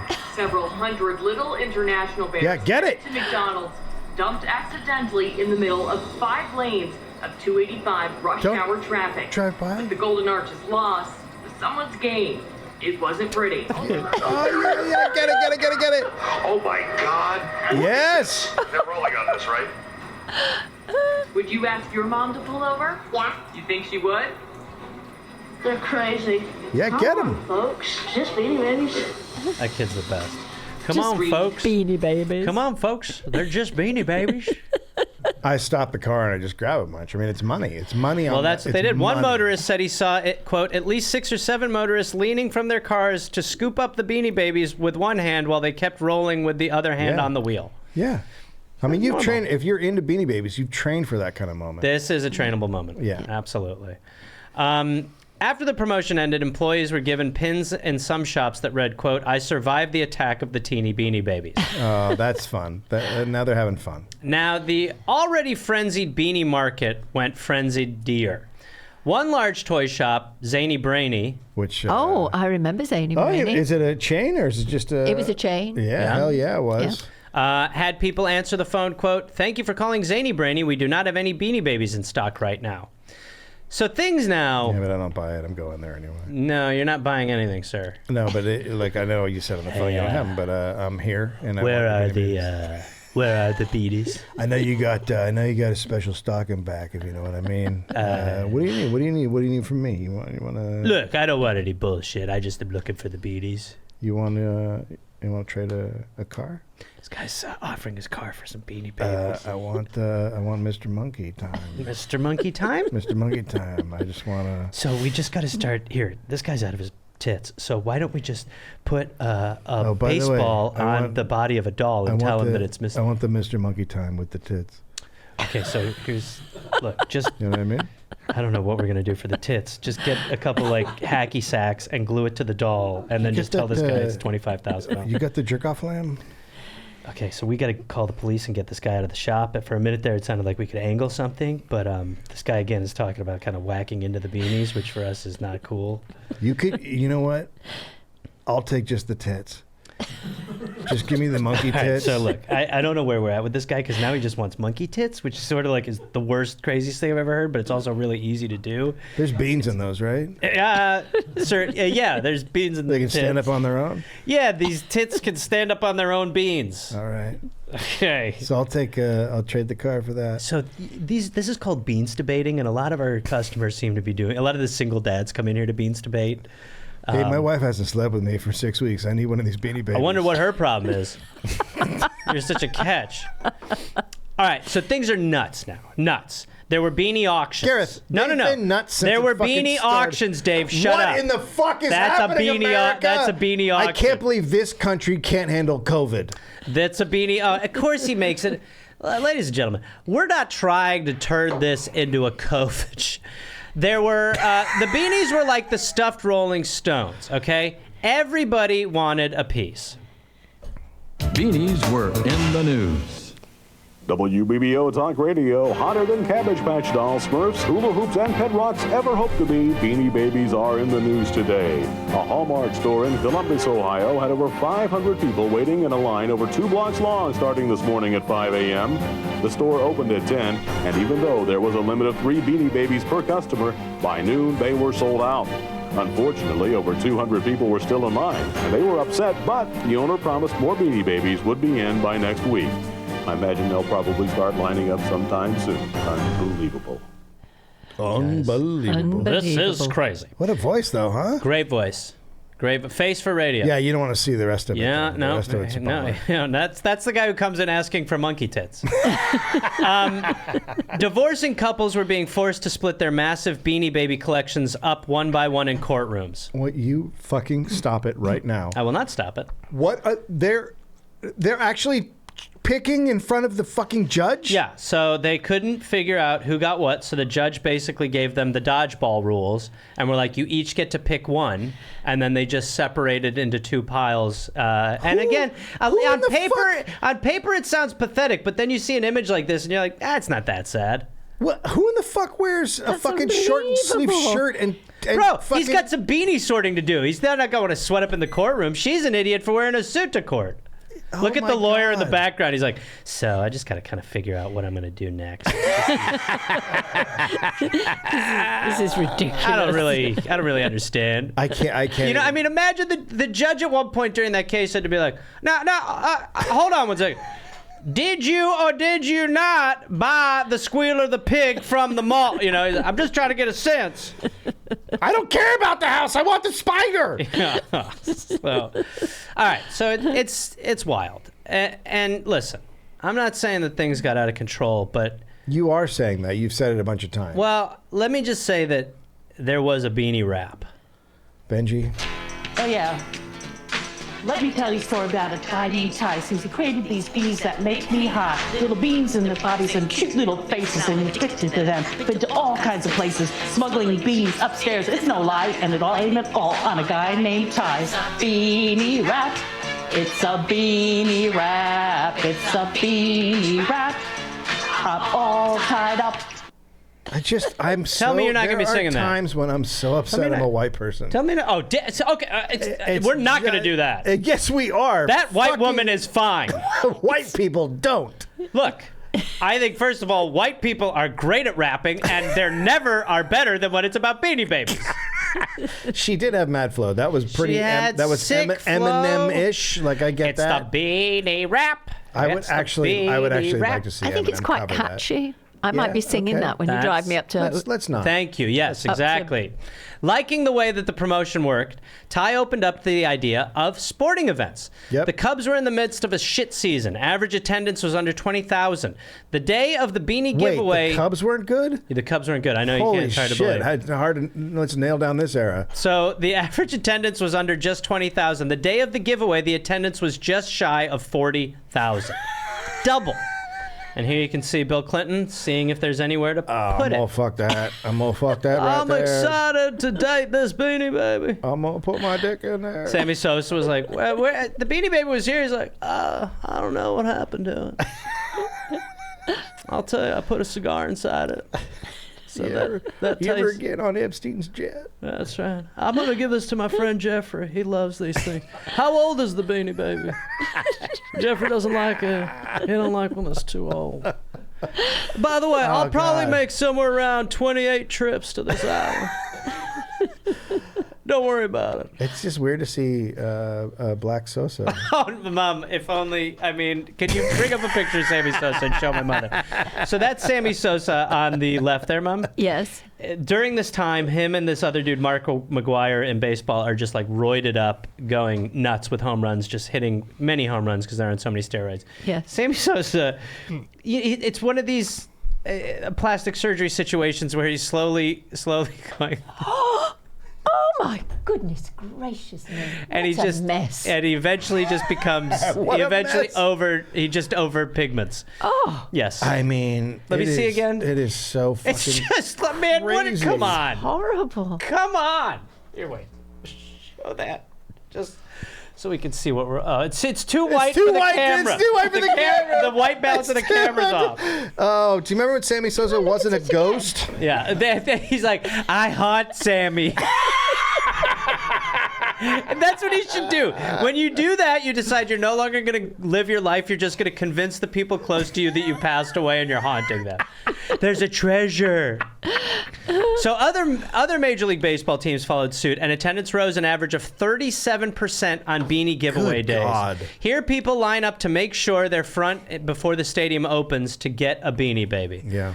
And who obviously could forget the Beanie King? Me. Hey, you beaners out there in Beanie Land, this is the Beanie King. Hey, you looking for Garcia? We got him. Looking for the weenie? We got him. Looking for the 3 bunnies? We got him. Call the 800 number at the bottom of your screen. We buy, sell, or trade beanies 24 hours a day. That's right, or you can email your request. We got all those hard-to-find beanies you've been looking for. And remember to pick up a mini dome tent at your favorite gift store. The Beanie King makes them and wants you to have one. Beanie Babies, we got them. Visit the Beanie King at the Ohio State Fair. Can you play the first thing he says again? The first sentence? I just want to make sure I heard that right. You beaners out there in Beanie Land, this is the Beanie King. He said beaners. I was really hoping he didn't say that. Yeah. Looking for the There's there's a couple. Come on, he said beaners. Okay. How does he not know? He's still shouting. He's How does he haunting us. not know you don't say beaners? There's that, which is offensive. And then he also says, call the 800 number at the bottom of the screen, and it's a 248 number. No, it's 248. So, but by the way, that's who's in charge of England right now. No, he's more sane. Yeah. Okay, society at large had lost its goddamn mind. You can see here a sign for the Iguanas Comic Book Cafe. Buying all retired beanies, spending thousands in cash. We pay the most for mint beanies. Oh, the mint ones taste the best. That's exactly right. I'm not... Yeah, you're right. Ty now opened a new $14 million headquarters near where his old office was, with one big change. There were no signs of it being the spot for Beanie Babies. No Ty signage, or Tynage as I like to say. And in '96, Warner began tweaking his own appearance. Eyes and facelifts. You can see he's looking normal there. The main book I used from Zach Bissonette, quote, the 20-year odyssey of plastic surgery funded by the largest personal fortune in the history of stuffed animals is the first thing anyone who sees Warner will notice. Although the cosmetic work began years before he notably was wealthy, more recently he's used black sheep embryo injections to further maintain his youth. I do that. Yeah, and that's just from a Beanie Baby. He takes the beans and he injects them. Because he looks as if he's all messed up now. He's messed up. This is not current. This isn't current. No, Have you got a current one? Yeah, it's none of your business. We don't jump ahead. Yeah, it's none of your business. Oh, no, you sorry. No, we don't jump ahead. Sorry. Well, she doesn't listen to the show. but you might like the Pastimes, the new one. She listened to the Pastimes. I will, yeah. No, you've listened to it. Yes, I have, and it was very good. You listened to one.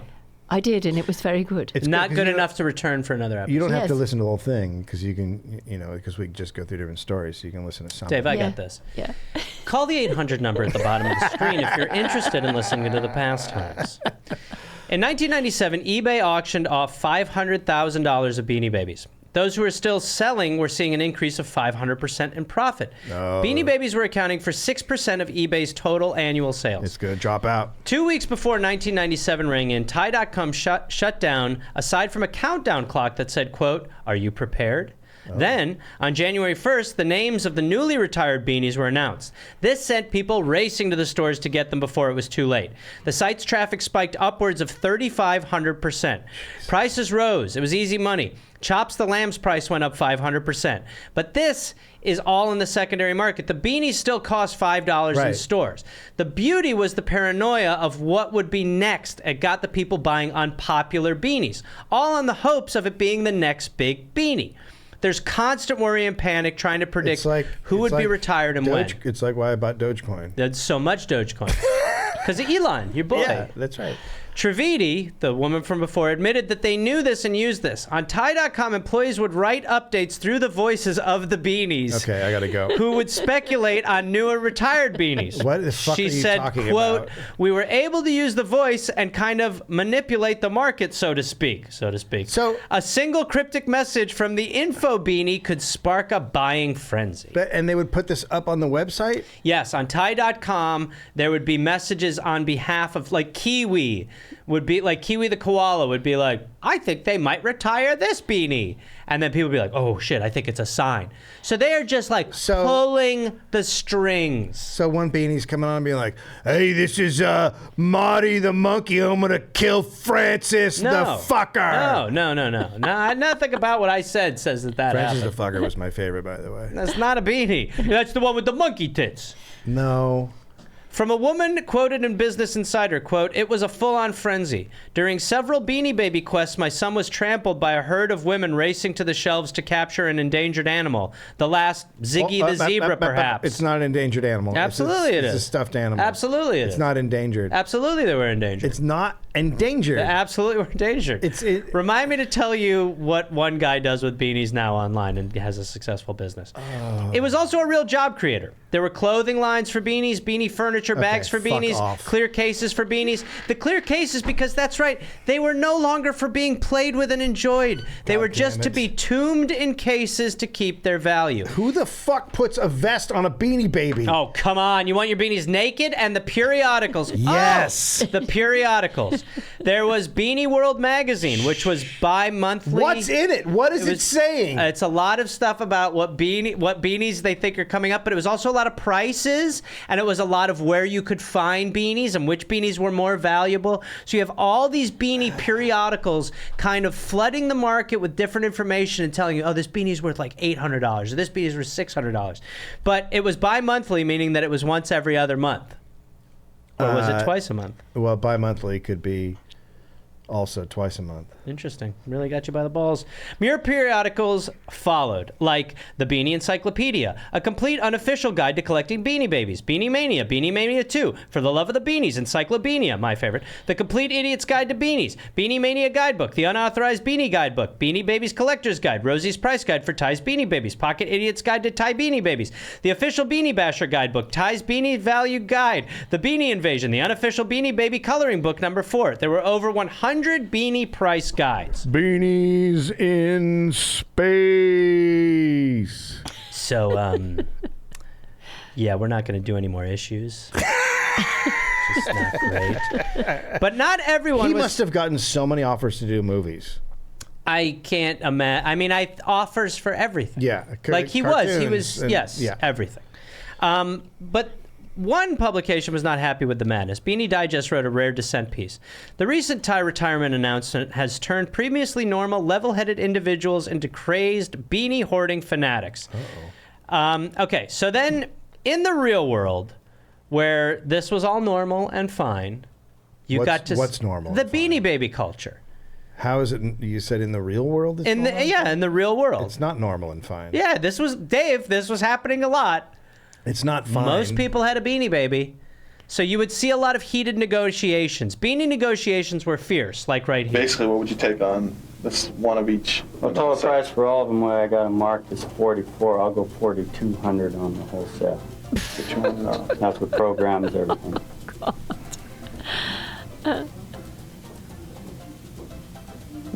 Okay, I'm going to consider it. I'm not going to commit right now, but I mean, it seems $200 off. For me, it's kind of not a lot of room for me to resell it. What? Maybe 20. What can you give me on this then? I've got to go with the 2, and I'm out of here. This guy's the best. 2,000 altogether. What? And that's good. This little guy's going to appreciate very well for you. What?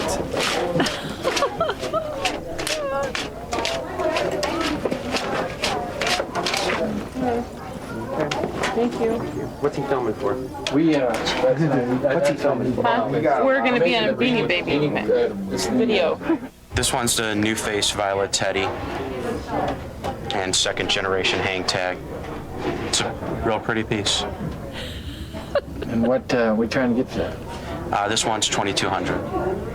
2,200 for Don because he has to make he's got to make more money. I thought it was right? 10,000. Now, how much is this one? That one is for you 4. 4. Tag is a rough one. Huh? And how much you asking for this? 4. 4,000 for this. So Beanie Mom just changed. They went 4 to 48 on Derby and 4 to 47 on Brownie, or vice versa, one or the other. I can't remember. It's just absolutely crazy. Absolutely bonkers. I remember it though. I don't remember. I mean, I certainly don't remember this level. I mean, I guess I was younger, so but I was like, I mean, I remember people. I didn't know they went for this much, and I'm also like, what the fuck are they thinking? Yeah. They think they're never going to stop going up in value. Yes. Well, look. Like I mean, Playboys. It is. There. Yes, they do not see the end in sight at all, and why those videos are so insane is because the level of seriousness and the amount of money when you're talking about a fucking Beanie Baby. It's a toy. Yeah. It's not even really a toy anymore. The reason I say that about Playboys is that's what guys thought. They also thought Playboys would have all this value, and they would. Man, the amount of things that I went through as far as like little things like this, like there's the tulip craze, which was nuts. Yeah. There's the other one is the Franklin Mint. Oh yeah. Which did all the collector plates and stuff like that. Yep. You know, it's just I don't know. I mean, again, like we're saying, like Bitcoin, there's like some hole that this was particularly strange though because this is strange. The economy is like, you know, there's a lot more money, a lot more like. That's just it. Everyone's flush in the 90s. Yeah. Like everyone's just kind of rolling with But they cash. lost their minds, Yeah. okay? And so many men. Yeah, That's the other thing. By the way, those dudes, you're like, buddy, but you for so sure know that one of them's sleazy. just like, you want to see my beanie weenie? You know, like those dudes, they have like a real like kind of like sheen to them. Yes. But they're shiny. Yeah. Once the women jumped on it first and drove the value, but once there's value to it, then the dudes roll in to make money. Yes. It's everybody. Because let's face it, it's with the women, it's love. They love it. No, everyone was nuts. Everyone was nuts. So they love it. They have an emotional connection, but the dudes don't. The dudes, stop talking. Just cold hard cash. Stop talking. A little bit of sex. So beanies had certainly crossed into every facet of selling and marketing, which is, I don't know how to begin on this, and I'm just going to tell you right now. I think the best beanie Adam ever. And we go to breakfast. Especially, I mean, we're gonna put this up, and once you realize what all's in it, we're putting on music, and Robert and I are gone for us tonight. It doesn't matter. When something's that good and literally sells itself, that's how hot this is. I'm going to tell you, it's SF8084, SF8084. This deal is so good that I can hardly wait to read the net tomorrow to hear what people have to say about what we did. Folks, we have there are 28 Beanie Babies in here when you consider retirements that can literally pay for everything right now. Yes, sir. With what's happening with the retired prices. I guarantee you that. 94 different Beanie Babies, and if we could, we'll put with 14 new releases and with 28 retired. Or we can just put with 28 retired, since the new releases are really no longer new releases. So that means here's what you got. And we're going to do something special. Is this it? Right there. We're going to give you the $400 Maple Bear free in this package. Look at that. That's like if Randy Johnson wasn't fully formed. It's like if you smushed Matt Foley and Randy Johnson into one. We're gonna get the $400 Beanie Baby. Yeah, but you saw there's almost $2,000. And like some of was them. that for all of them or just that one? was for the 28 set. Okay. Yeah, 28 in the set. Yeah, that's a deal. Yeah, it's very. I'll take it. I'll take it. No, it's not available anymore. No, I'm going to get it. What's the number again? No. The number's not active. I called it. Believe me, I called it. He's just, hello, what are you looking for the Beanie Baby? That guy, by the way, look out. So as one would. It struck me he'd just come out the pub. I think he had just come out the pub. Fallen out the pub. All right. Yeah, I mean, if you're on a QVC show selling Beanie Babies, sobriety is not something you need to worry about. Not at all. Not if I would definitely be drinking. Yeah, I'd be drinking. I would have a beanie that had like a little flask in it, and I'd be like unscrewing its little like unicorn top and being like a beanie cozy. Yeah, a little beanie flask. Yeah. Okay, so as one would expect in a world that values money as much as we do, crime followed suit. Where there's money to be made, cheaters are there to exploit it. There we go. Happy the Hippo had a $900 value and was stolen from a Beanie Baby show in Andover. In nearby Nashua, New Hampshire, hundreds of beanies have been stolen, some valued at over $1,000. A detective investigating the heist said it was totaling more than $15,000 in the same area, said, quote, I think we're probably a microcosm of the entire United States. And they were.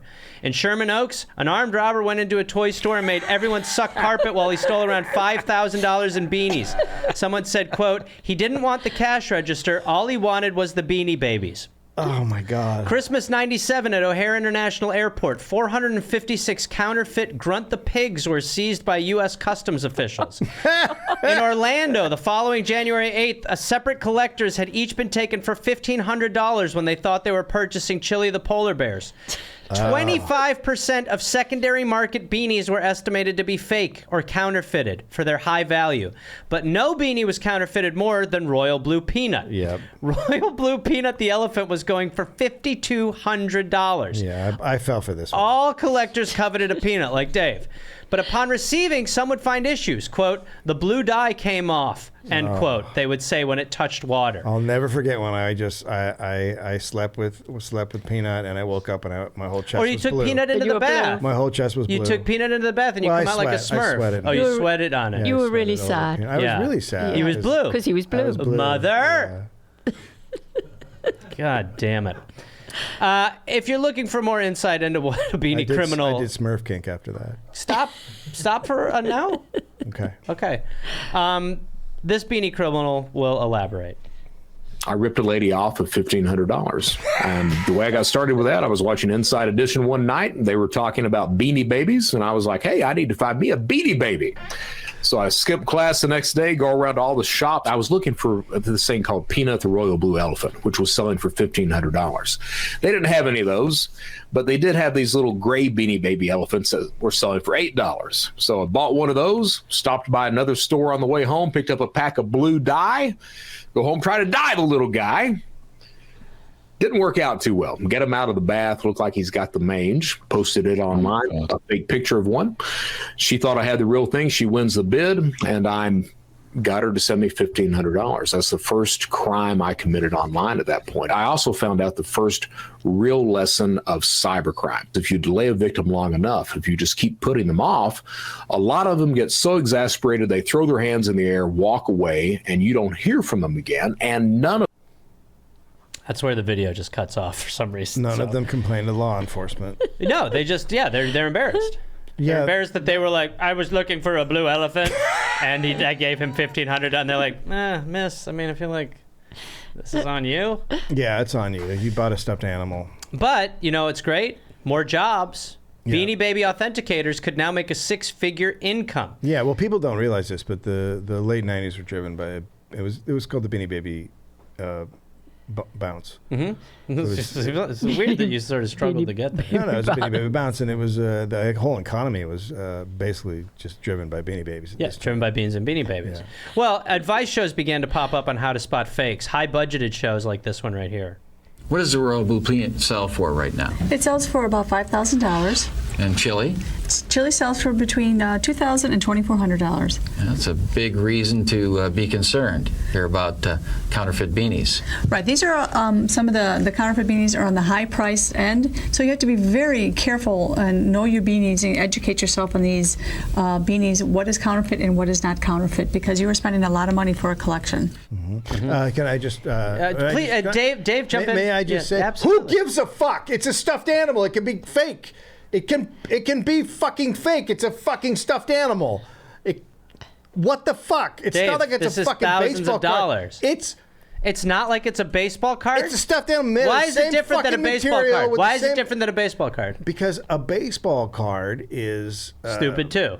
Yeah, no, it's dumb to collect them, but they're actually a real thing as opposed to this is a stuffed animal. I mean, it's a little dumber, I agree. It's a little but it's all dumber. very dumb. Speaking of which, Mom, do you remember when one day you cleaned out my room and threw out 2 baseball cards? I do. Do you know which ones they were? Why would you throw out? They were Wade Boggs rookie card, Robin Yount Holy rookie card. shit. Threw them out. I cannot believe we are dating. I'm sorry, God damn it! Dave. We've been doing this for so long. I forgot. Why did you bring that up? Because That's so mean. He did it. Dave, that's who you're hitching your wagon to. Why did you throw them out? I didn't know what they were. Yeah, You she just. didn't know what? But they were like they weren't just like sitting there. They were like in cases. Yeah, They just tossed them. I didn't know what they were. You just threw them But they were so valuable. Yeah, but they were just a man with a baseball. I didn't know what they were. I mean, when you put it like that, it sounds just stupid. By the way, Wade Boggs rookie card. Wade Boggs and Robin Yount. A lot of baseball card stores or like sports memorabilia stores ended up becoming Beanie Baby shops. They did. Because they were like, well, we'll go where the money is. So, But would those cards be worth anything now? Yeah. Oh, only like 8 times what they were back then, which was a Would they? shitload. Yeah, we'll talk about it later. Yeah, no, that would be worth a shitload. It would. Yeah, yes, they would. Really, yes, no, they would. It's very. And Mom, we're not fucking with you. No, baseball cards go up in value. Oh yeah. Oh well. Anyway, I had a Princess Diana. But by the way, beanie. by the way, And what would that be worth? By Did the you way, have a Princess Diana beanie? Is that what you said? Yes. Is I that a did. real thing? I did have one. Somebody bought me one. Hold on.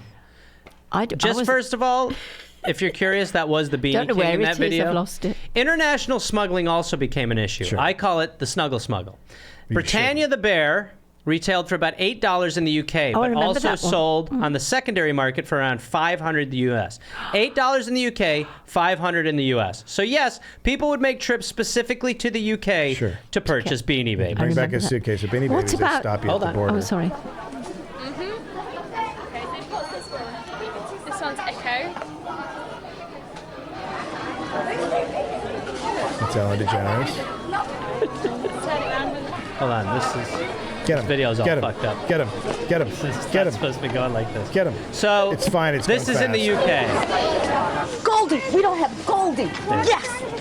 This is in the UK. We have that one. They're absolutely mad. They stand around the gondola and they'll look through, they'll pick them all up, put them all right down again. I mean, the amount of times I have to tidy them in one day is amazing. In the morning, you get piles and piles of them all together, and people come to the desk and they have about 50 different ones, and then they'll say, oh, have you got this one, have you got that one, and you have no idea because you haven't got a list of what you've got.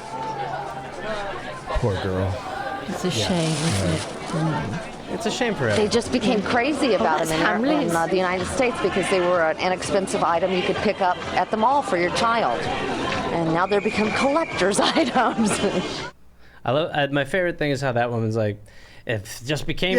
People were crazy. It's like, you're in England getting Beanie Baby. Like, are you fucking kidding me? You're out of your mind. Canadian Customs said, quote, people are smuggling Beanie Babies in similar places to where they hide drugs, such as hidden compartments and the spare tire holders. Why? Because they're cheaper in other countries. In the U.S., they've just gone totally But that apeshit. doesn't matter. You don't have to hide them. You can just drag No, them. you did. Because eventually they had to pass like certain limitations on how many beanies.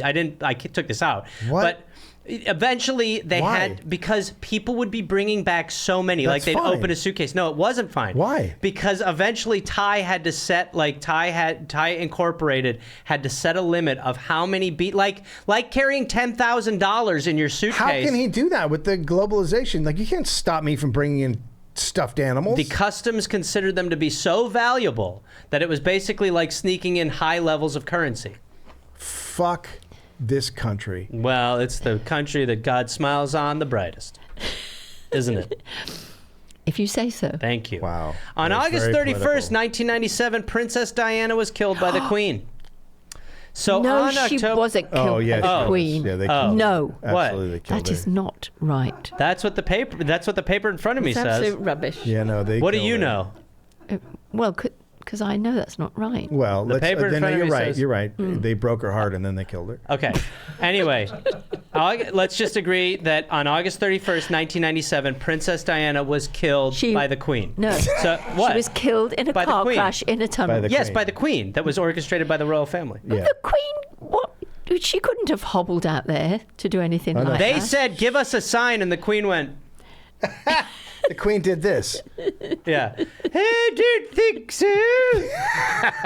Anyway, Princess Diana died, and then eventually her son wrote a book about putting lotion on his Todger. No. That's true. The lotion his mom used to use that reminded Put her him on her of his lips. mom. Yeah.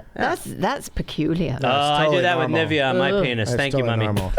normal. Okay. He's into taboo porn. So on October 29th that same year, a purple Princess Diana bear was released. This is what you named had? Right, this is Princess. that's what I had. That's what you had. Yeah. There she is. Yeah, It reminds you know what that reminds me of? Princess Diana. Well, actually, what's funny is It's like a horror film The to me. Queen ended up killing that bear. Isn't that crazy? There's a great video of the Queen slicing it open and sticking her fingers in. Oh, you're Diana. I'm the Queenie baby. Philip, Queen Bean. come here. Come and see what's inside this bear. Now, the Diana bear, Warner only allowed orders of 12 Diana bears per store, making them scarce from the beginning. Sure. The bear raised more than $20 million for the memorial fund. Quote, Wow. It's certainly keeping their name out in the lights, said Frank Ryson, who is the editor of magazine Playthings. Quote, they're latching onto the hottest name in the world right now, even though she's dead. Hold on. Mm-hmm. There's a magazine called Playthings, and it's about stuffed animals, and not about some guy in a porn shop. You get a penthouse and a plaything. What? Excuse me. This only has stuffed animals. I was thinking of other stuffed things. Excuse me. None of the guys are doing it to the animals. Playthings. There was a magazine, Playthings. Yeah, I was going to say, I thought you would know that. Yes, it was a trade magazine. Yeah. But it just seems like really a The bad giraffes name. in the centerfold, you're like, oh, man. Look at Jizzy the giraffe. Once an officer found a Diana bear at a crime scene and said, quote, I thought, good heavens, this bear is worth $400. What's it doing here? It was actually worth $2,000 at the time. What? People couldn't leave Beanie Babies on their car dashboards for fear that their cars would be broken into. And that was the shame, because I always wanted to keep my collection on the fucking Well, do you car remember dashboard. back in the day, people would have them all on the Yes, back of their car? I Like, do. Yes, they so eventually did. people were like, we can't do this. Police had records of beanies being exchanged directly for heroin. Yep. Employees at Thai were stealing beanies too. Sneaking them out in their pants and their shoes and their bras, making up fake orders. But the craziest story of crime is in West Virginia, where Jeff White and Harry Simmons were security guards at a lumberyard who had talked about starting a trading biz with Beanie Babies. Simmons gave White a stash of Beanie Babies to sell for a couple $100. But when White isn't giving him the money, they have an argument.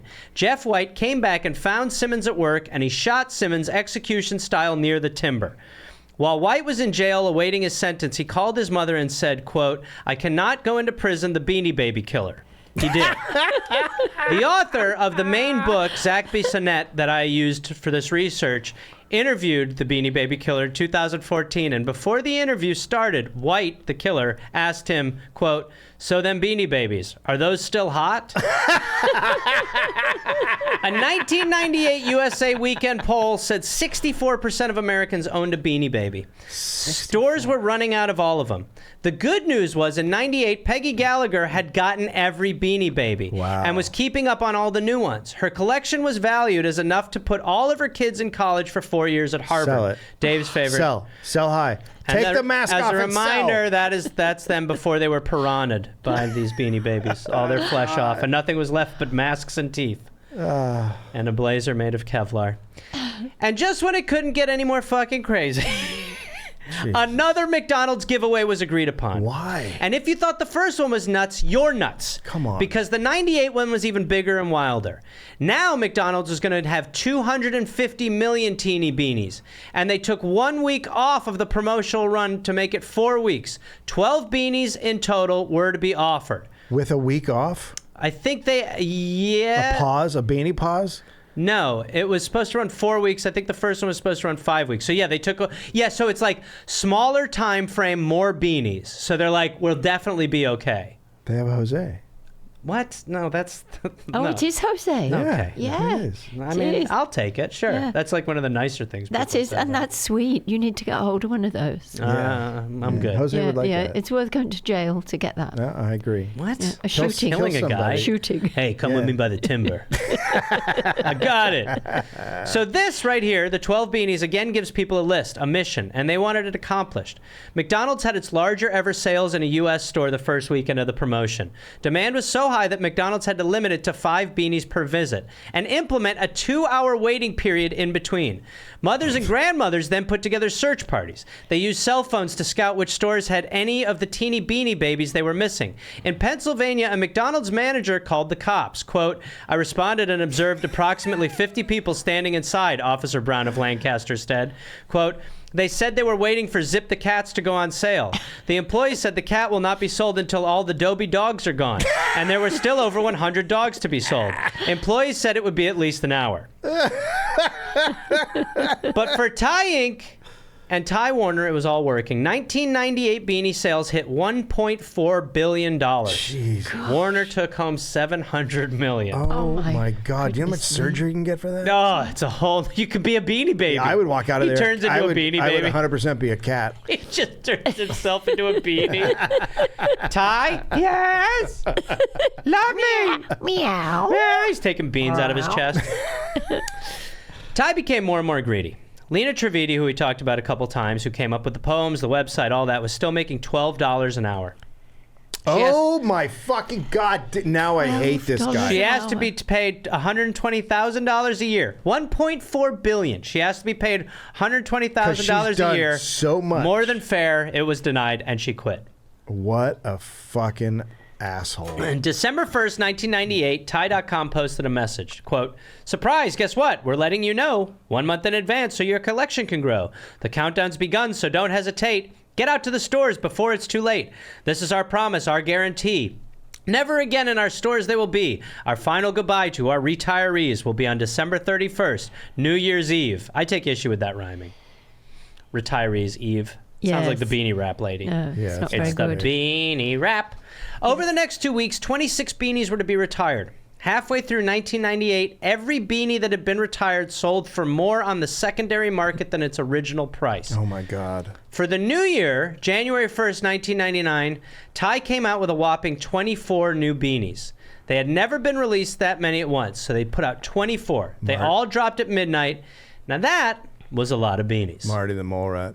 He's never put out that many at once? No, this is the most. He's shooting too high. Yes. Getting greedy. You should. Once you fired, what's her name? Lena Trevidi. Once he fired Lena, he was fucking doomed. The curse is upon him. Well, to be fair, he was putting out Floody the Flounder because he was flooding the market. That's a fun little ad lib we like to do here on the Dollop. Stop it. Call the 800 number below if you're interested. Please don't talk to the camera. Oh, okay. You're right, Dave. It was considered too much. It was flooding the market. You were asking too much of your buyers. You've been selling them all over the place, and now you're going, go get 24 more. And people are like, Jesus Christ. Greedy. And they were right. The 1999 retiree beanies did not go up in value, and this sent shockwaves through the beanie collecting world. Uh-oh. For the first time, Sell! people saw that sometimes the retiring wouldn't spike the price. Oh, shit. Patty was at $1,500 in the spring of 98, but in the summer of 99 was just $700. Uh-oh. Quackers had been valued at $3,500 in the spring of 98 and was now valued at $1,600 in the summer of 99. Quackers. I bought Quackers at 2. I announced to friends, quote, That was Quackers. Mother, damn it. This is, can't believe you're together. Ty announced to friends, quote, we're shutting it down. He decided it has run its course, and he wanted to focus on his next surefire hit project, Beanie Kids. What? No, fuck. I'm absolutely terrified. I just threw up in my throw up. Actually, these were filled with throw up. They weren't filled with beans. People barfed in the felt. What in the fuck is that? It's Didn't you always terrible. want to know what a nippleless man going through a midlife crisis would look like? A Scottish nippleless man. Christ almighty, can you believe the act we're following? I don't think we'll be as successful as the bloody Beanie Babies. Look at me. I've got a big scar on my arm and no nipples. I've been electrocuted. I've been shocked. Donald, where's your trousers? It's the Beanie Rap. Yeah, they're disgusting. They were nightmare fuel, and friends told him they were, quote, ugly. But he believed in them. He would reply to skeptics, quote, who's the billionaire here? When he was on the list of Forbes' 400 richest Americans, he gave a copy to every one of his employees. The Beanie Babies or the magazine? The magazine. Yeah. But he was giving 1 year for his employees, he gave everyone their salary matched as a bonus. So like $12,000. No, like some people were making bank, like sales reps and stuff like that. And then this year, he gives them all a Beanie Baby. On August 31st, 1999, Tie.com released the name of the new beanies and some bigger news. Quote, very important notice. On December 31st, 1999, 11:59 p.m., all beanies will be retired, including the above. One of the new beanies was named The End, and it had written on its tie tag, all good things come to an end. It's been fun for everyone. Peace and hope are never gone. Love you all, and say so long. Wow, it's such a dumb idea. He could have just reeled it in and put out like we're only putting out 2 this year. He's panicking. He's panicking because the value is going down, but this is not the way to go. No, and you'll see right here. I mean, he's acting like a lunatic. This right? is like when Schlitz beer changed their formula. Yeah, this is also right. You've told me that story before. Yeah, I mean, this is crazy. He's Ray Liotta in Goodfellas looking at the helicopter right now. He's making wild decisions, and again, he's kind of insulated himself so that people don't really. Like, he doesn't really listen to anybody anymore. Right. Lena Trivedi was like... Well, he's a billionaire. Once you're a billionaire, you're like, I know how to do everything. And as we can see from Elon Musk, that's true. But for a moment, it did work well. People wanted to get their hands on the beanies. A Fort Worth toy shop owner said, quote, it has been crazy to say the least. It almost makes you think of the runs on the banks in the 1920s. Most people, honest to goodness, are in a panic. This gives you a quick sense of the panic. For years, nothing's been hotter than those cuddly little animals with cute little names. Almonds. I don't have almonds, right? But abruptly this week, the makers of Beanie Babies, Tie Incorporated, announced over the internet that it's over. So, is it official? It's official. Shop owner Joe Diamond had to post the news. Beanie Babies are dead. It's over. December 31st. Millennium. No more Beanie Babies. No more Quackers the Duck or Pinky the Flamingo. The company says every last one will be retired. That's why I'm here now. Bye. The news caused a frenzy in the beanie world, especially among the adult collectors. Yes, I'm checking right now to see what I'm missing in my collection. What happened was the chat room actually... Sir, let it go. Leonard Tannenbaum's Beanie Nation website was overwhelmed with mournful messages like, the end is coming. To them, this is really affecting their life more than most things that you guys have on the news. This, to them, is everything. That guy becomes a real piece of shit hedge fund manager eventually.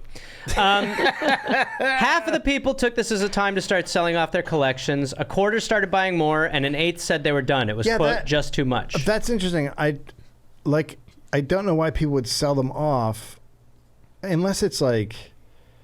Because you would think... Well, now that they're all going away, the value goes up. But I guess if you can't trade them, then the value is off. I mean, it's, you're panicking. Like, there's this market that First of all, I'm not panicking because I would never own Beanie Babies. Yeah, you have a Daisy the cow right here, asshole.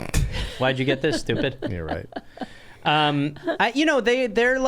They're totally, I mean, I think you're right, but I also think, like, the lesson from this and from crypto to some extent is like, once you see that modicum of downturn, fucking move.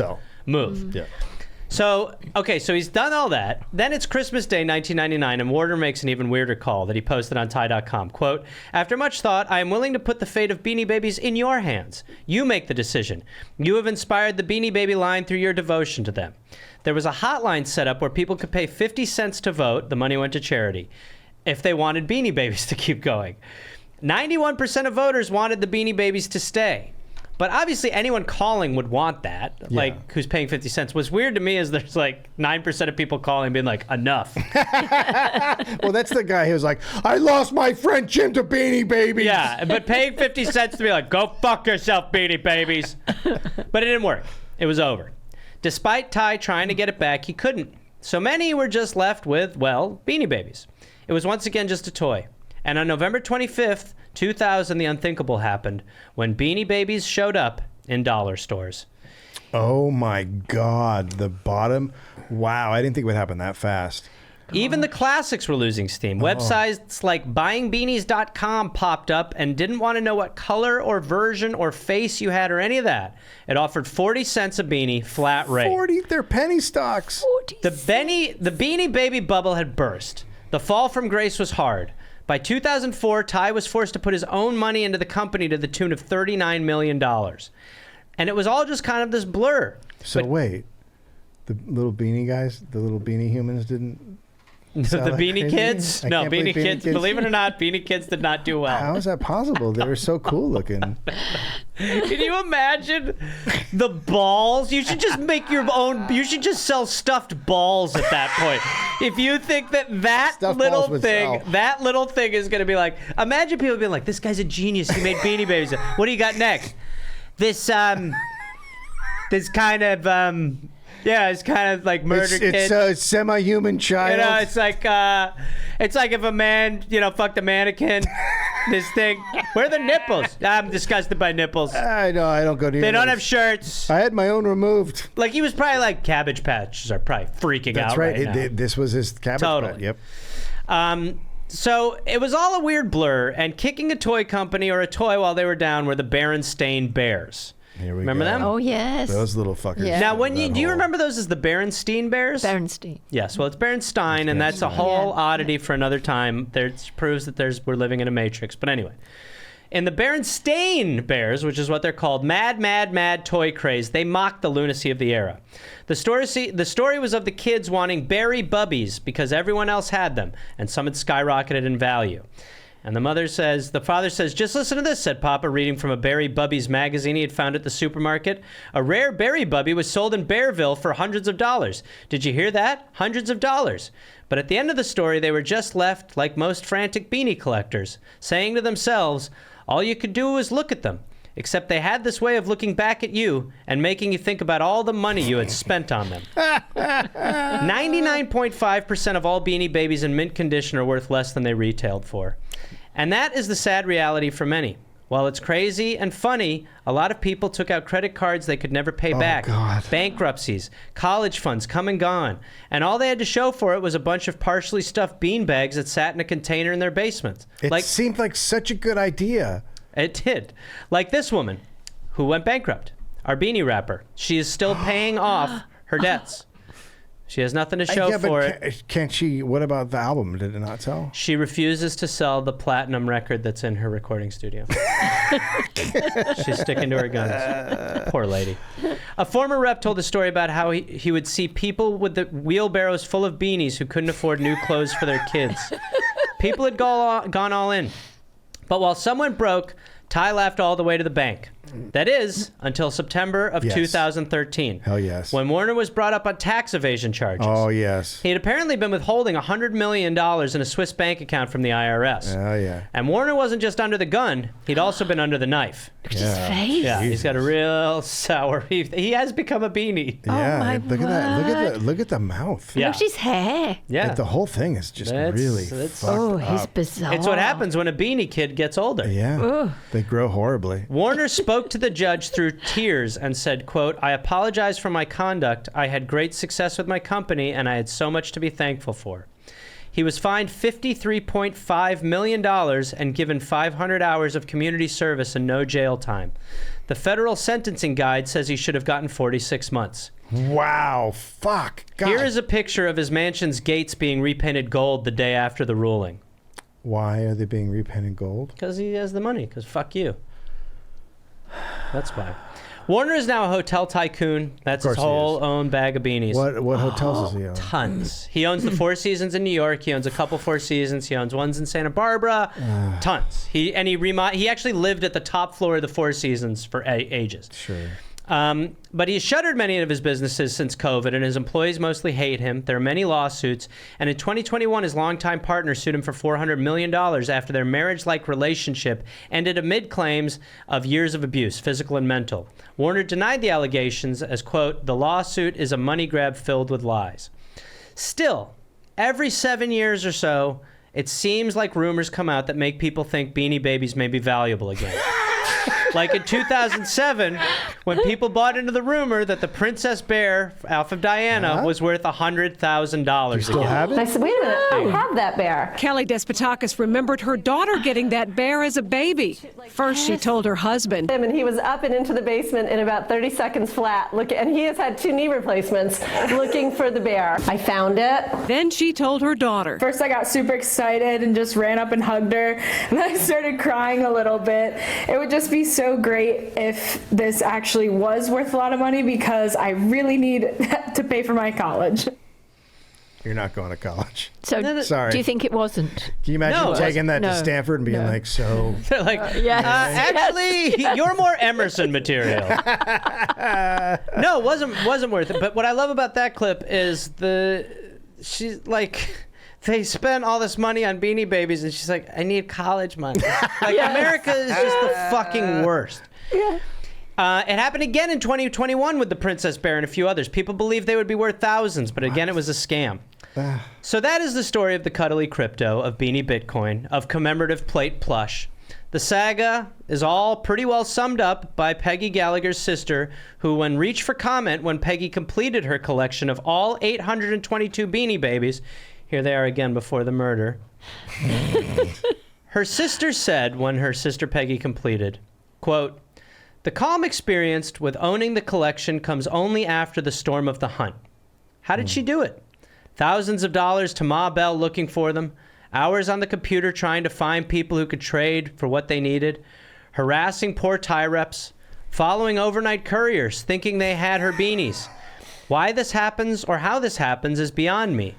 Peggy has had so many sleepless nights thinking of places that she hasn't searched, and nightmares of calling a store as the targeted piece leaves the store to a lucky buyer.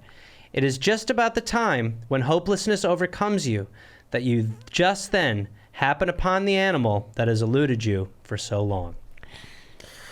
Well, well, well. And that's the story of the Beanie Babies. Of Beanie Babies. And let me say, the best book for this was The Great Beanie Baby Bubble by Zach Bissonnette. There's also a great documentary called Beanie Mania on HBO Max, which talks to a lot of the original mothers who were obsessed with the Beanie Babies, and Beanie Go Bust on Vice. But then there's Bloomberg articles, lots of YouTube videos, as you saw, and then just lots of local news clips and stuff.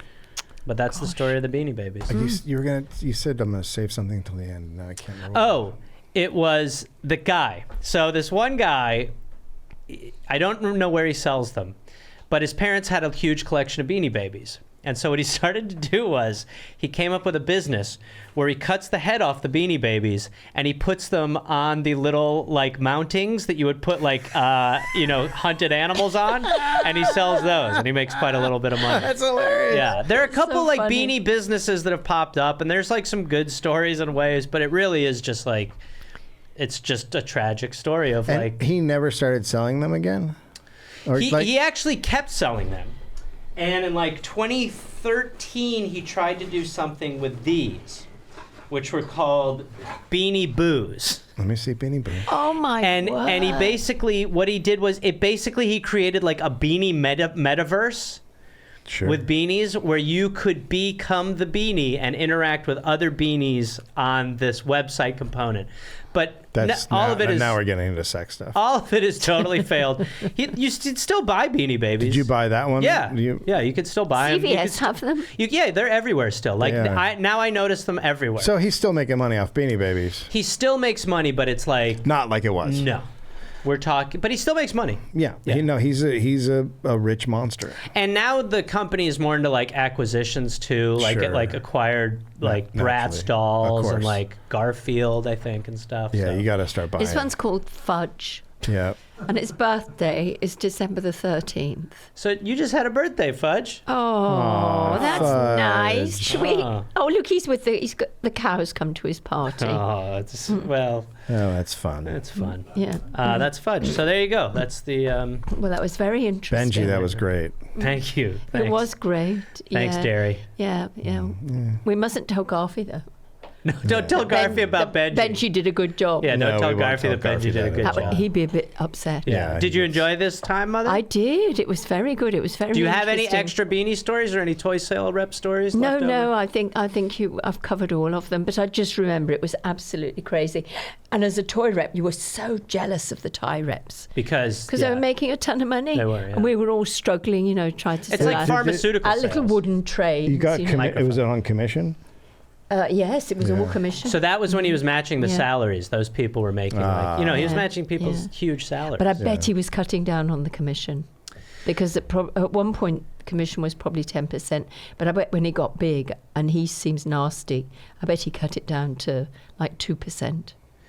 They were all. I mean, it seemed like the salespeople made good money, and then like the people who were like at the company, like people were like, "You're making millions of dollars," and they were like, "No." Like they were just. He was screwing people left and right. Yeah, I mean, he's a billionaire. That's what they do. Yeah, and like you're saying, like towards the end, it's like he fires or he just lets people go who are valuable, and it's like those are the people who'd be like, dude, don't put 24 out right now, That's right. But they're gone. So Yeah. Anyway, very good, very interesting. Well, we want to thank you all for joining us this evening for the Dollop. We hoped you have learned something about Beanie Babies and about yourself. Benji's word. Because at the end of the day, each beanie is like us. We're all snowflakes. Shut the fuck up, it's Gareth. It's your song. All right, we're done. Benji's word. Not my song. Welcome to Benji's word. No, cut it, Aaron. Cut the goddamn feed. Benji. No. Benji.